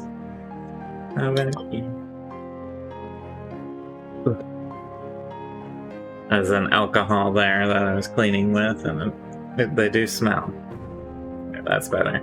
So I'm just getting this medium, larger brush cleaned up, because sometimes that works a little better with the wash than the smaller brush, depending on how it is going on.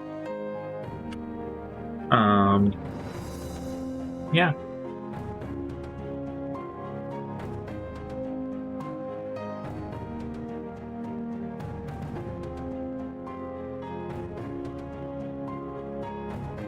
Remy doesn't have any battle scars. I mean, I don't think so. The model does have some, like, you can't see it very well, but in the gold there's like some cracks and grooves and stuff that will show up much better with the wash. I don't know, I feel like Sturmgrimmy, like, why would Sturmgrimmy have battle scars? Everyone loves Sturmgrimmy. Why would he ever fight anyone? You know? Sort of my thought process.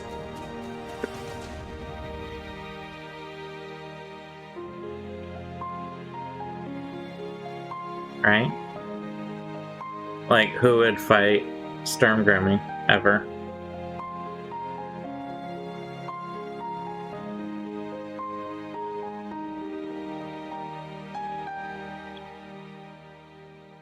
So, deposit a reasonable amount of dark gray wash. I don't think there's anyone out there that's enough of a jerk to fight Sturmgrimmy. Like, come on, it's Sturmgrimmy.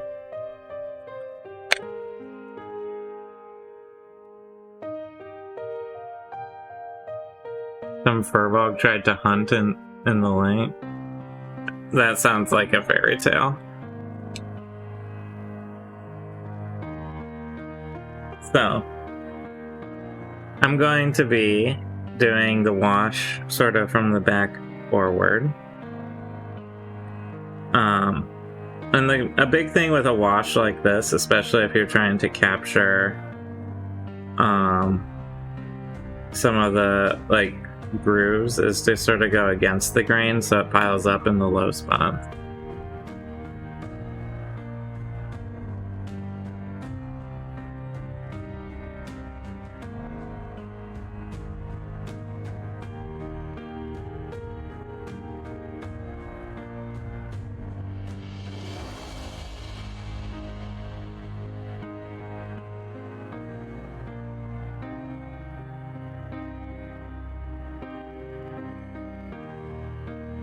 I'm just gonna sort of take my time, not go too overboard with the wash all at once.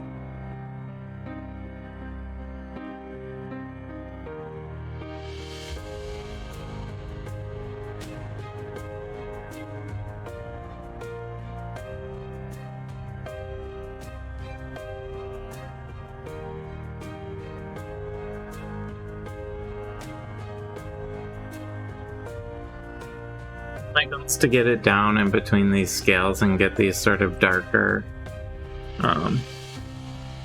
textures to help pop out.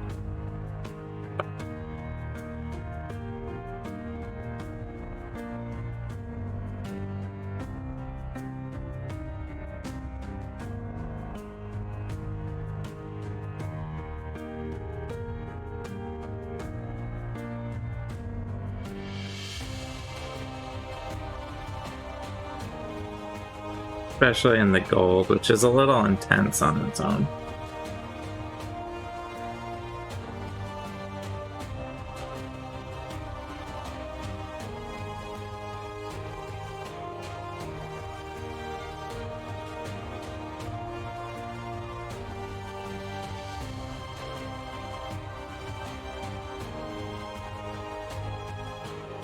Now, one interesting thing is actually the scales on the tail go in kind of the opposite direction. I don't know if that's just some oversight in the design or something intentional. With the tail scales actually go this direction, the opposite way.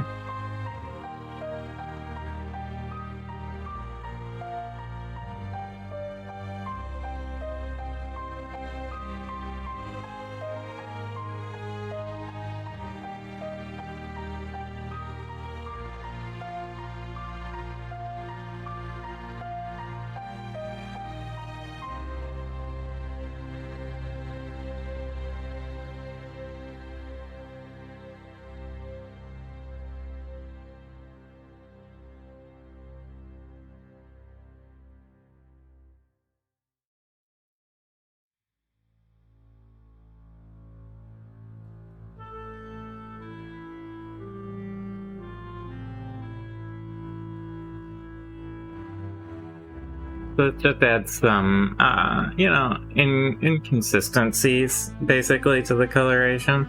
It breaks up the flatness of the colors that can happen.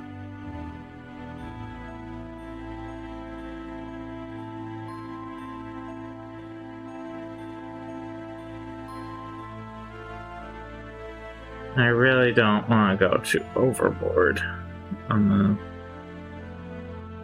wash for Sturmgrimmy here. Though it will lighten up as it dries a little.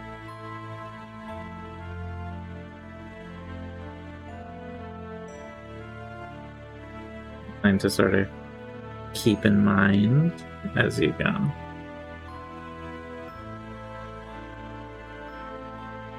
It just adds a little depth to the overall look.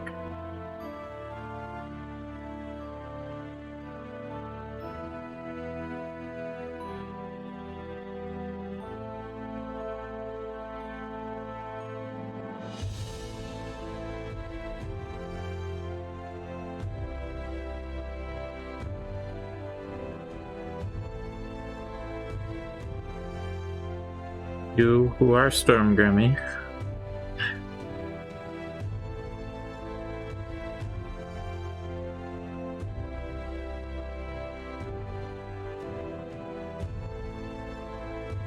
So the tail's looking pretty good here. I'm gonna hit the gold on the belly now.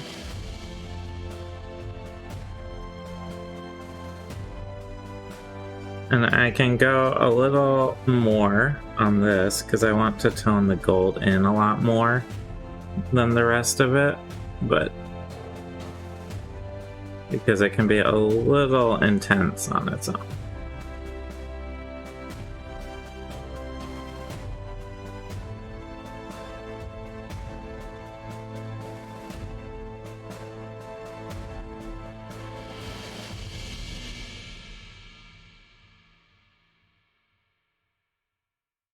Sort of bring out those plates for the in between the scales.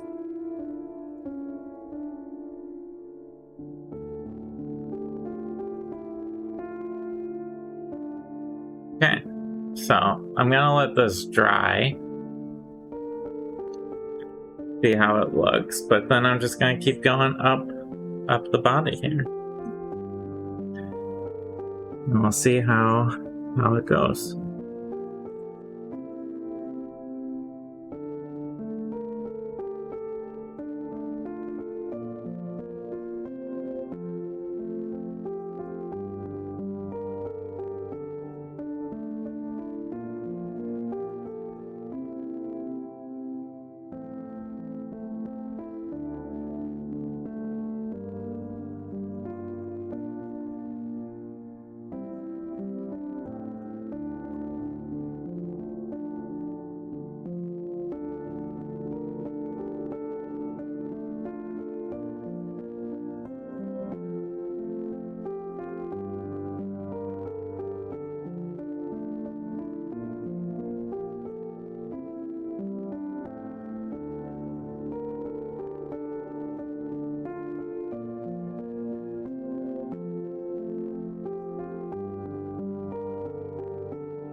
So, it's coming along pretty well here. Just going nice and slow.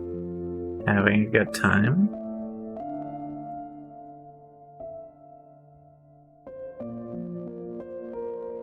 I'm doing the belly last, the gold on the belly last for these.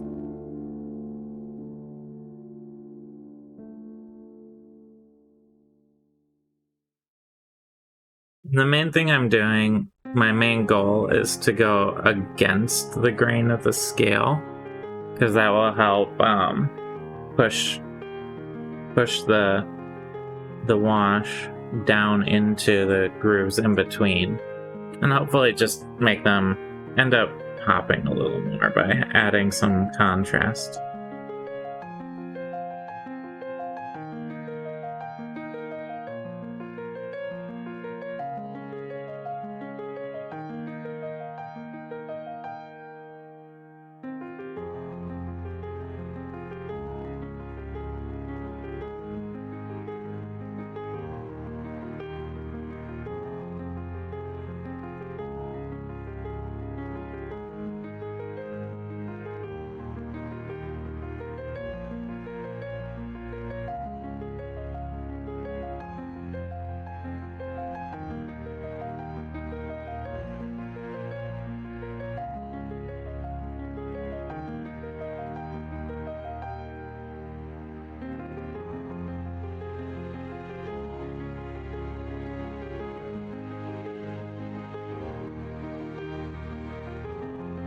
Alright, so the top is washed now. Where did that little chunk of gold come from? Weird. Oh, it was like a dry flake. Odd. Okay. So, the top is washed, and now for the belly. And again, I'm going against the grain, basically, in order to try and get down in those cracks and crevices with the wand.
Sort of like that.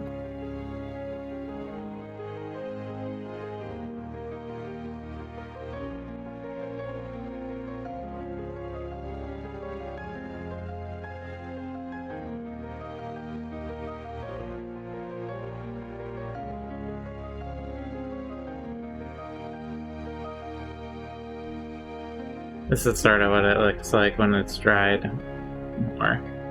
It just tones down that intense luster a little bit and adds a little darker spots.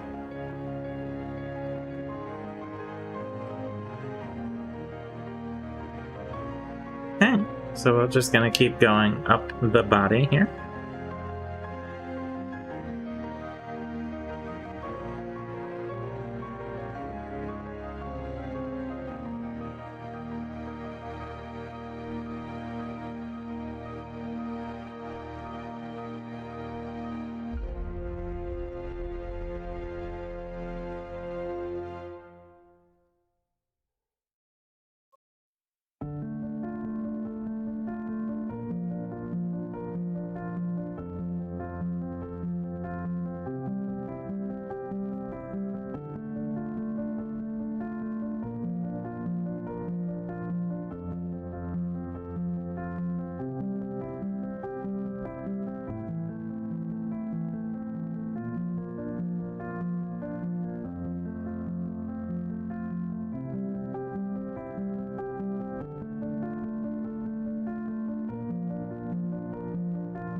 I do want to get some sort of slightly inconsistent application here, because especially on something like Stormgrimmy here, it's sort of a living creature, so you're not going to want a consistent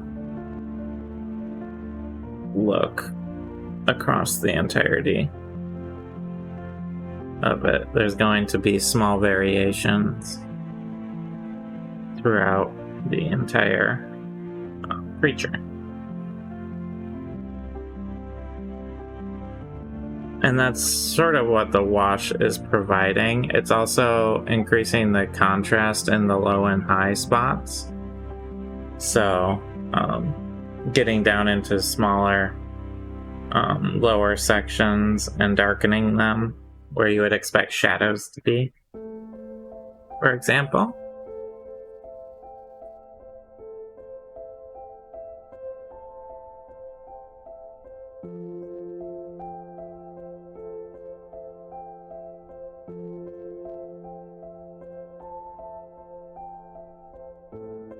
And just sort of giving a good consistent tone that's a little less flat than what you get with just out of the can paint.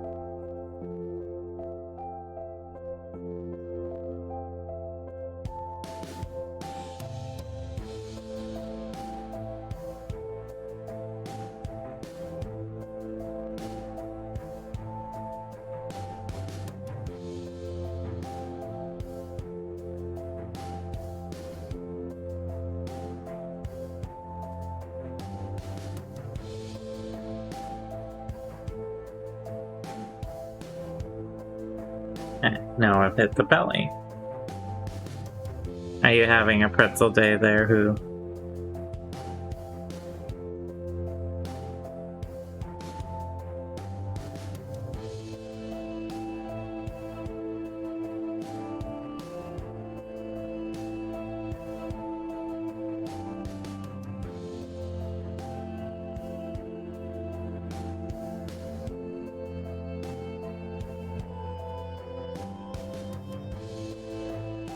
No, but yeah, you should go to a place with pretzel bites. Like, you should have a pretzel day.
Okay, now for the head.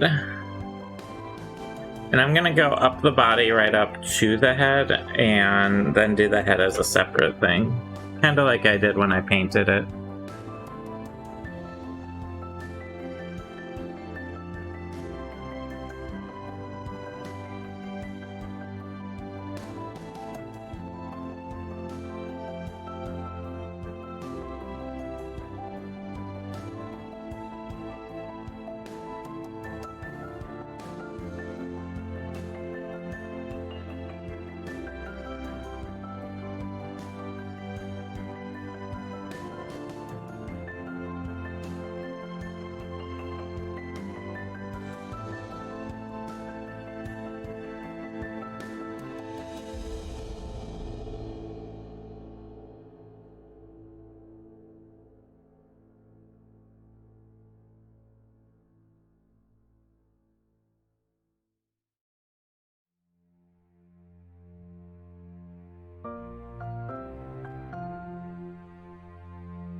along slowly but surely. And I might end up being done a little early. You know, that's okay. It's a Monday.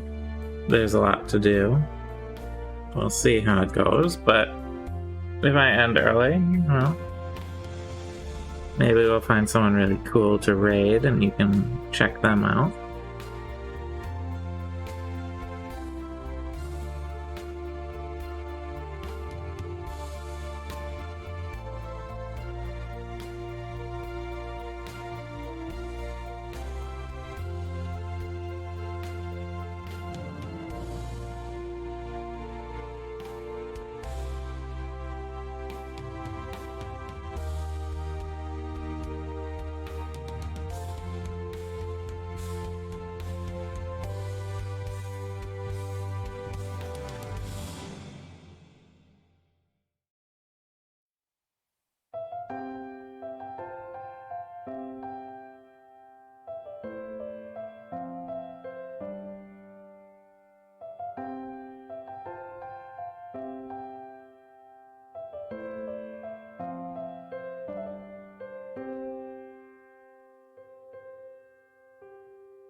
Our sea serpent is getting along and getting up to the head here. It's going pretty well. I'm pretty happy so far. The gold here is actually a little repellent to the wash, so it's actually going on slightly funny.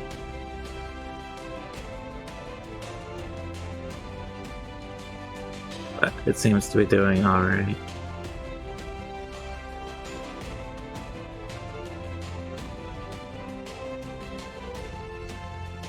Dries.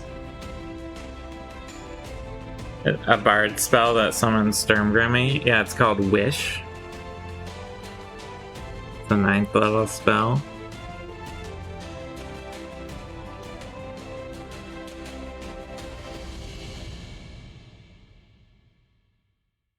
Bards do get it as an option.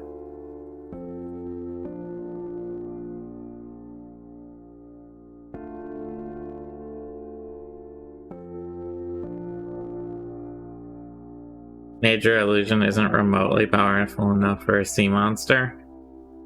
No? How big can you make a thing? I feel like major illusion, you can make a pretty large illusion.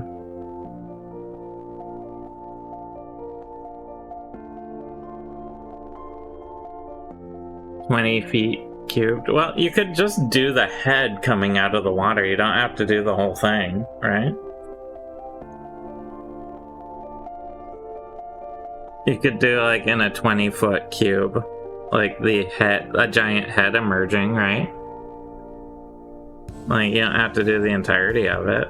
with a major image spell, I feel like.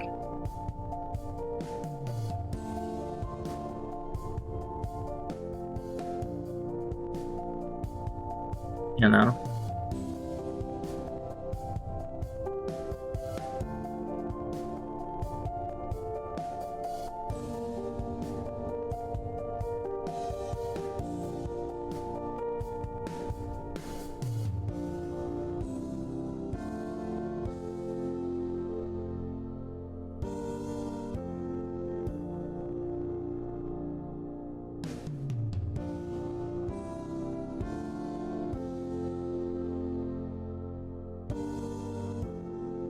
Okay. The entirety of Storm Remy is done except for the head. Hallucinatory Terrain. Yeah, doesn't that turn it into, like, make it look like a different terrain, or, like, so you can, like, make a, you know, an entrance into an underground cave look like a cliffside? Stuff like that.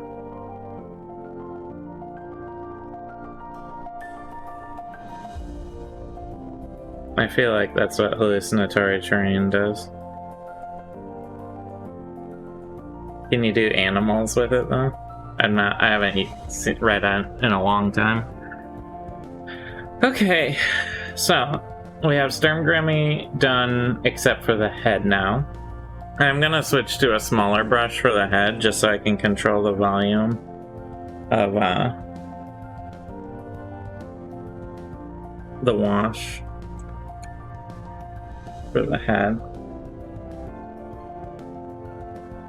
There's a spell called Illusory Dragon that can summon a 60-foot dragon.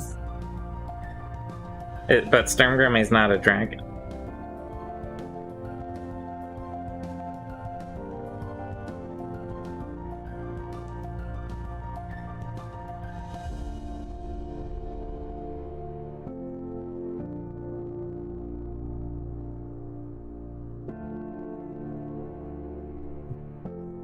Summon a blue dragon underwater to try and, like, pretend to be a sea monster or something.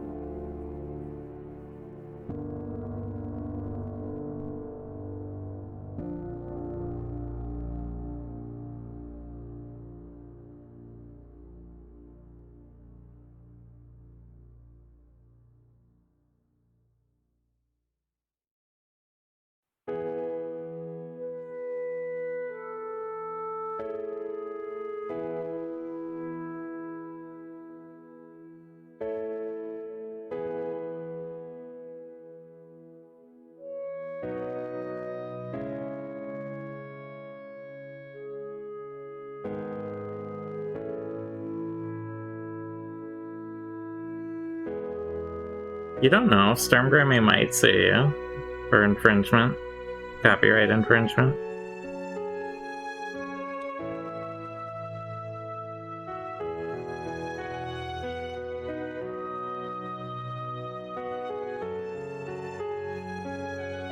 The campaign just turns into Phoenix Wright.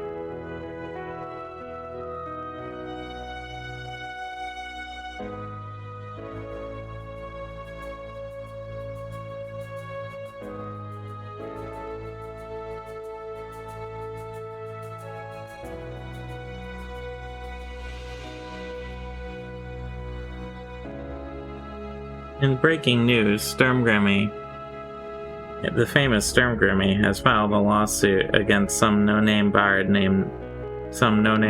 bard for likeness infringement.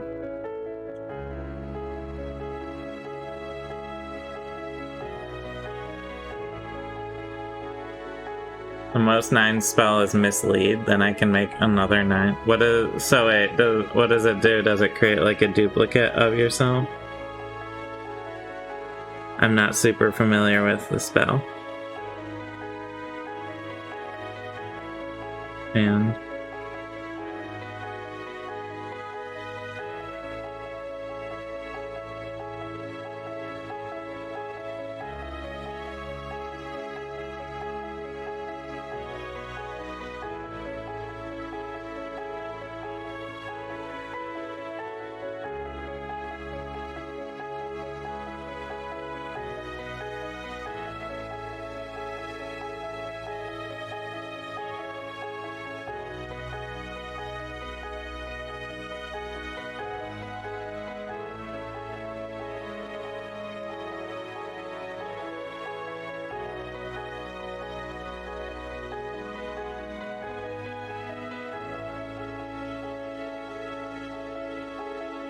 can be invisible, but the second illusion 9s would remain. The illusion 9s has double movement speed, can gesture, speak, and behave in any other way.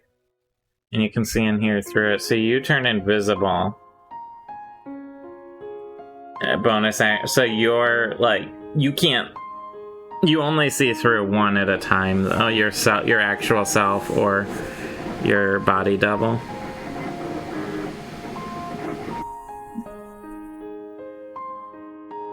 But you have double movement speed, so you can like run away and distract.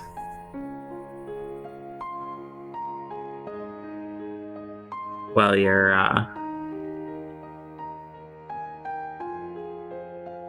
that's a pretty nice spell, I gotta say.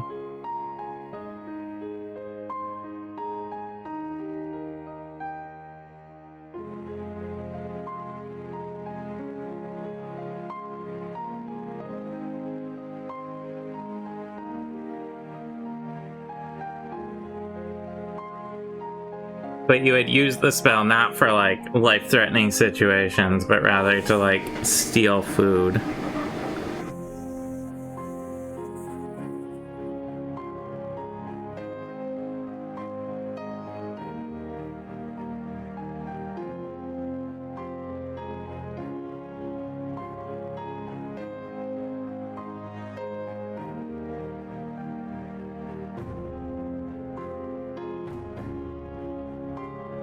Attack or cast a spell breaks the invisibility but not the illusion. So it's like normal invisibility rolls on yourself, but you have an illusion that you can control. That's like a perfect version of your replication of yourself. That's pretty cool. That's a neat spell. Is that like a bard only spell?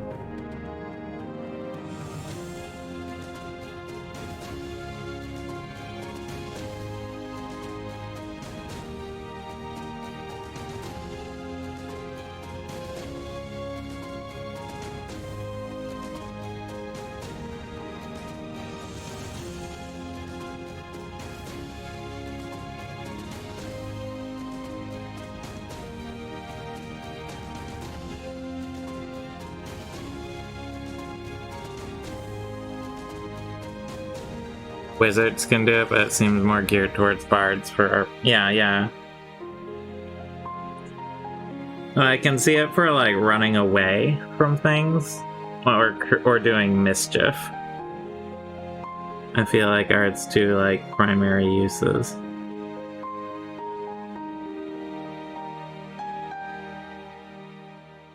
It's basically a Loki spell, let's be honest.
Okay.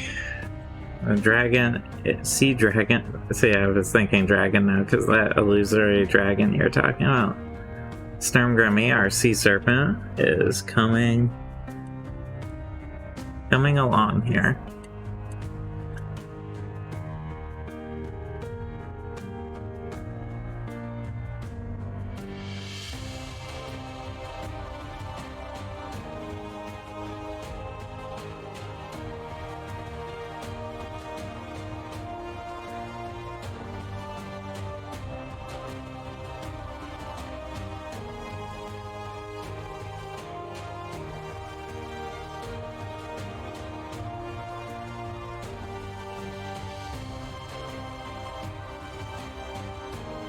It does not. What level spell is that?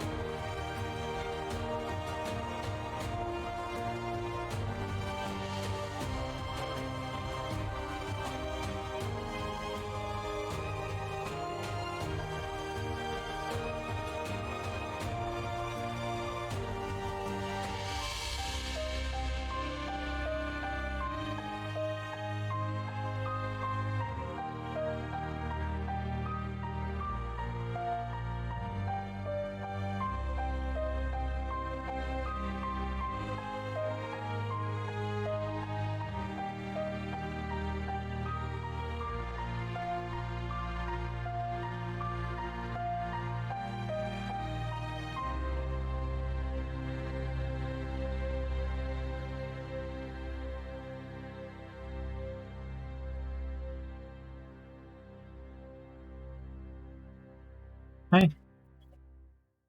Illusory Dragons level 8. Neat. Is it okay if I work on the printer? Yeah, that's fine. I just was making sure I didn't need to move or anything. Okay.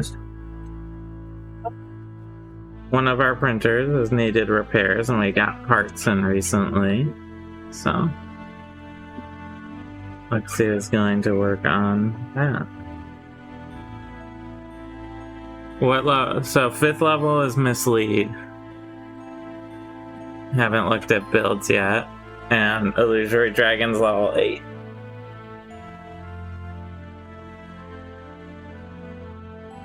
Who wants to know if he can have Illusory Dragon at next level because of our friendship with Sturmgrimmy? No. She said no.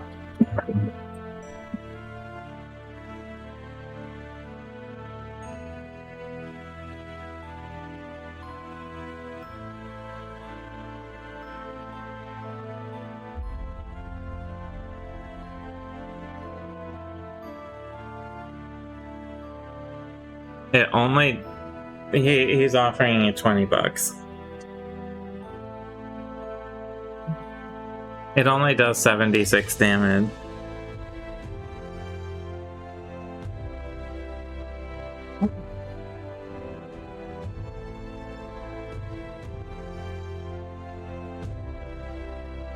She likes being bribed, but it sounds like she's looking for more than 20.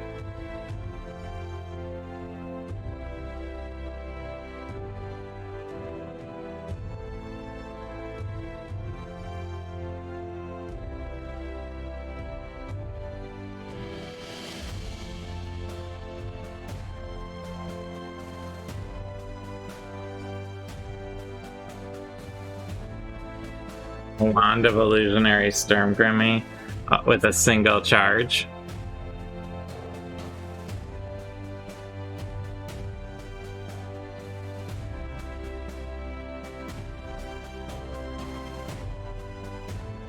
I think she's gonna take it.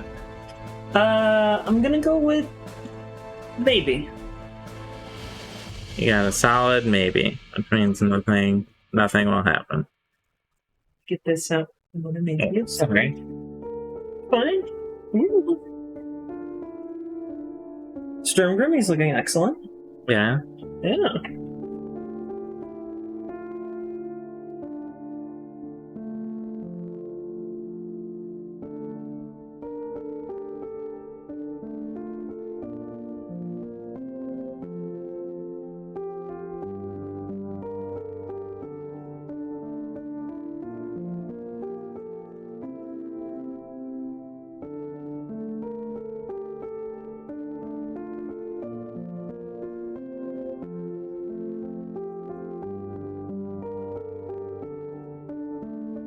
gonna get arts of nines playing a slide whistle as a sea monster rises from the ocean and kills his enemies. I mean, yeah, you can pay someone to do that. No problem. You paying someone to do that? You can feel free to do that.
Dominate monster seems like a 9 spell too. Really? I always thought of 9s more as a bottom.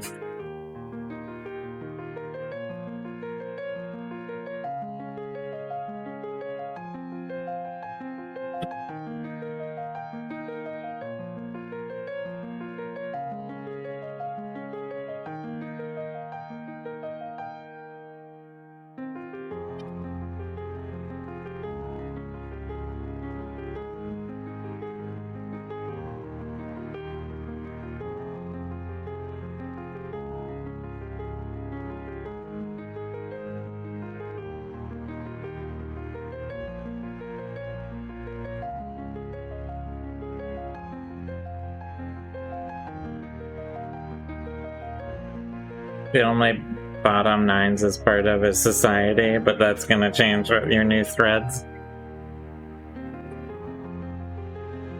that were purchased for you.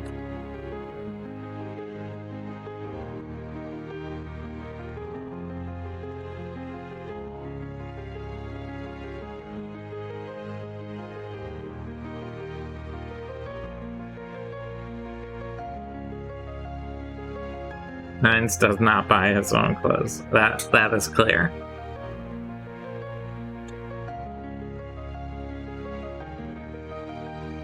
You either steal them from ancient ruins, or someone else buys them for you.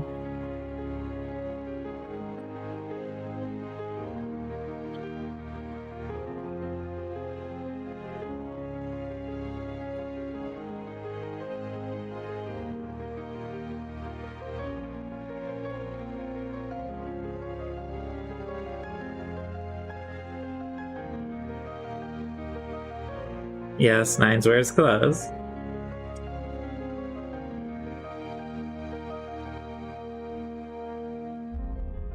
Thankfully. Despite his best efforts.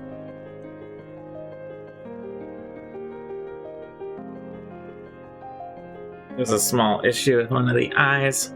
Correct.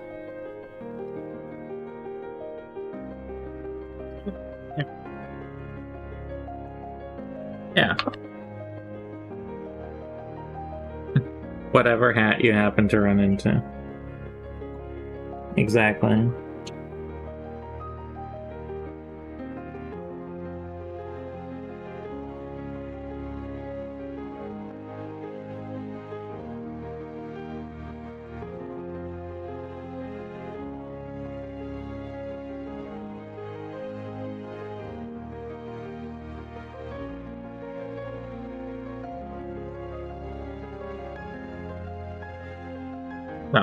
No, I want to highlight the horns a little, the big horns. a little bit here.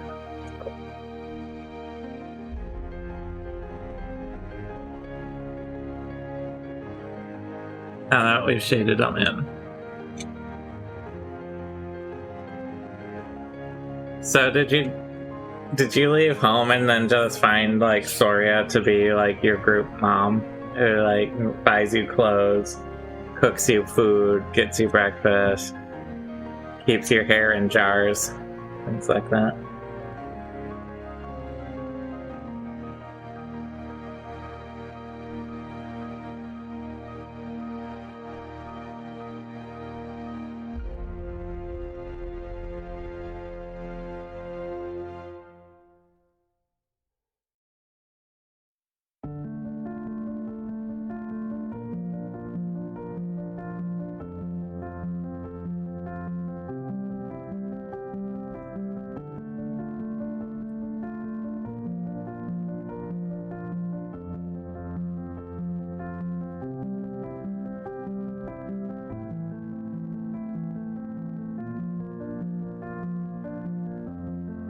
Except for the studded leather armor.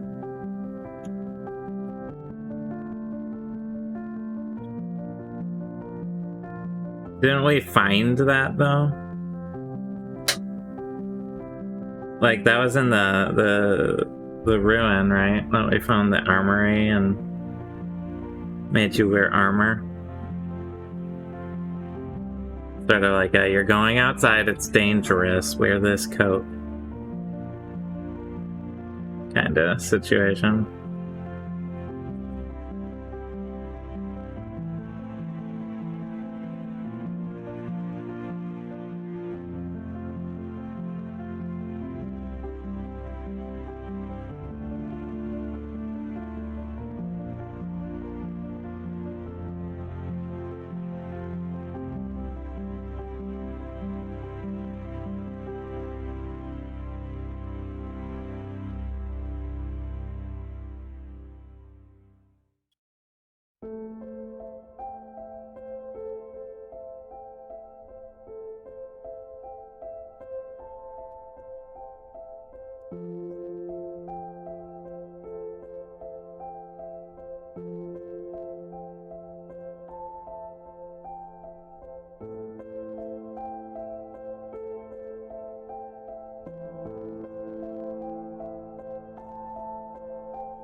Okay, I think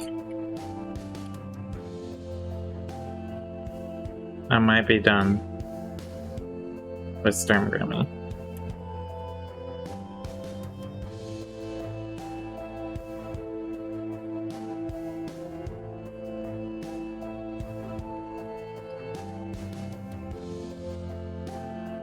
What do you think, Lexi? Amazing. Yeah? Yeah. Happy with Stormgrimmy's look? Oh, my God. Start with you. I think so. It's stunning.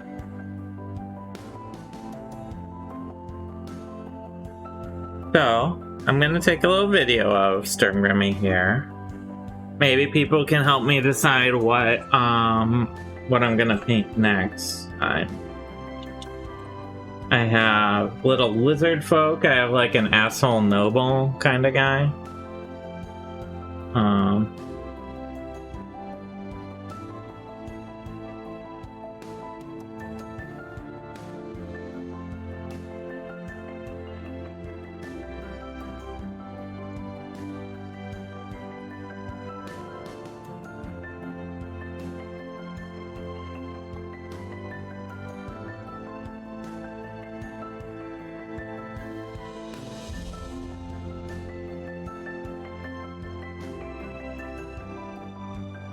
Just taking a video here. Sorry.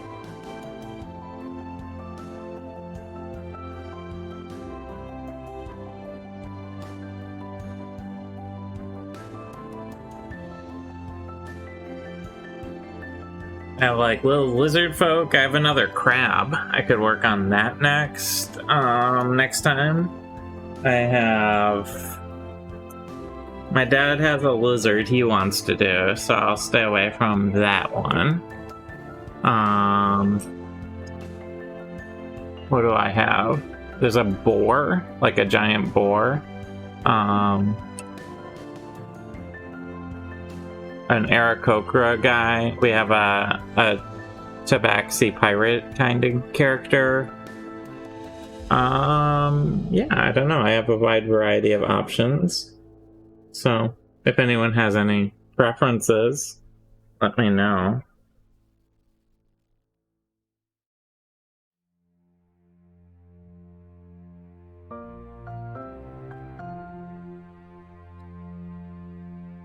I think.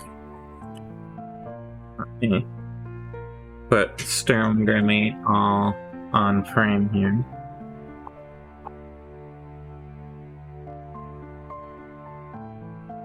There's our sea monster in finished form. Yeah. Well, you can always tweet to me too if you think of what I should do next. But I think, I know I'm a little early here, but I've finished up. I'll probably wrap up here. Is that good with you? Yeah. And prepare pieces for next stream. And we stream next on Wednesday, 10 a.m. Eastern to 2 p.m. And we also do this Friday. And then, of course, our D&D stream is Sundays at 2 p.m. Eastern. And we have all of our old videos of me painting on YouTube, as well as our stream, our D&D game. You can get our D&D game as a podcast on our website as well at dicendungeons.com. We have a Patreon, patreon.com/diceanddungeons. It helps us out if you follow, like, subscribe, hit the bell, like a bird. Yeah.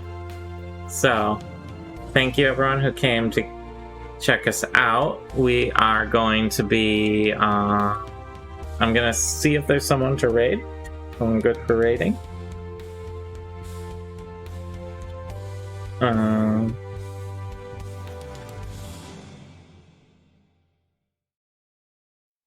See here.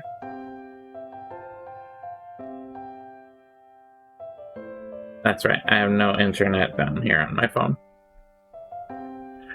So, we're gonna be ending. If there's someone to raid, I'm gonna do that. And otherwise, thanks for watching, everyone. All right, bye.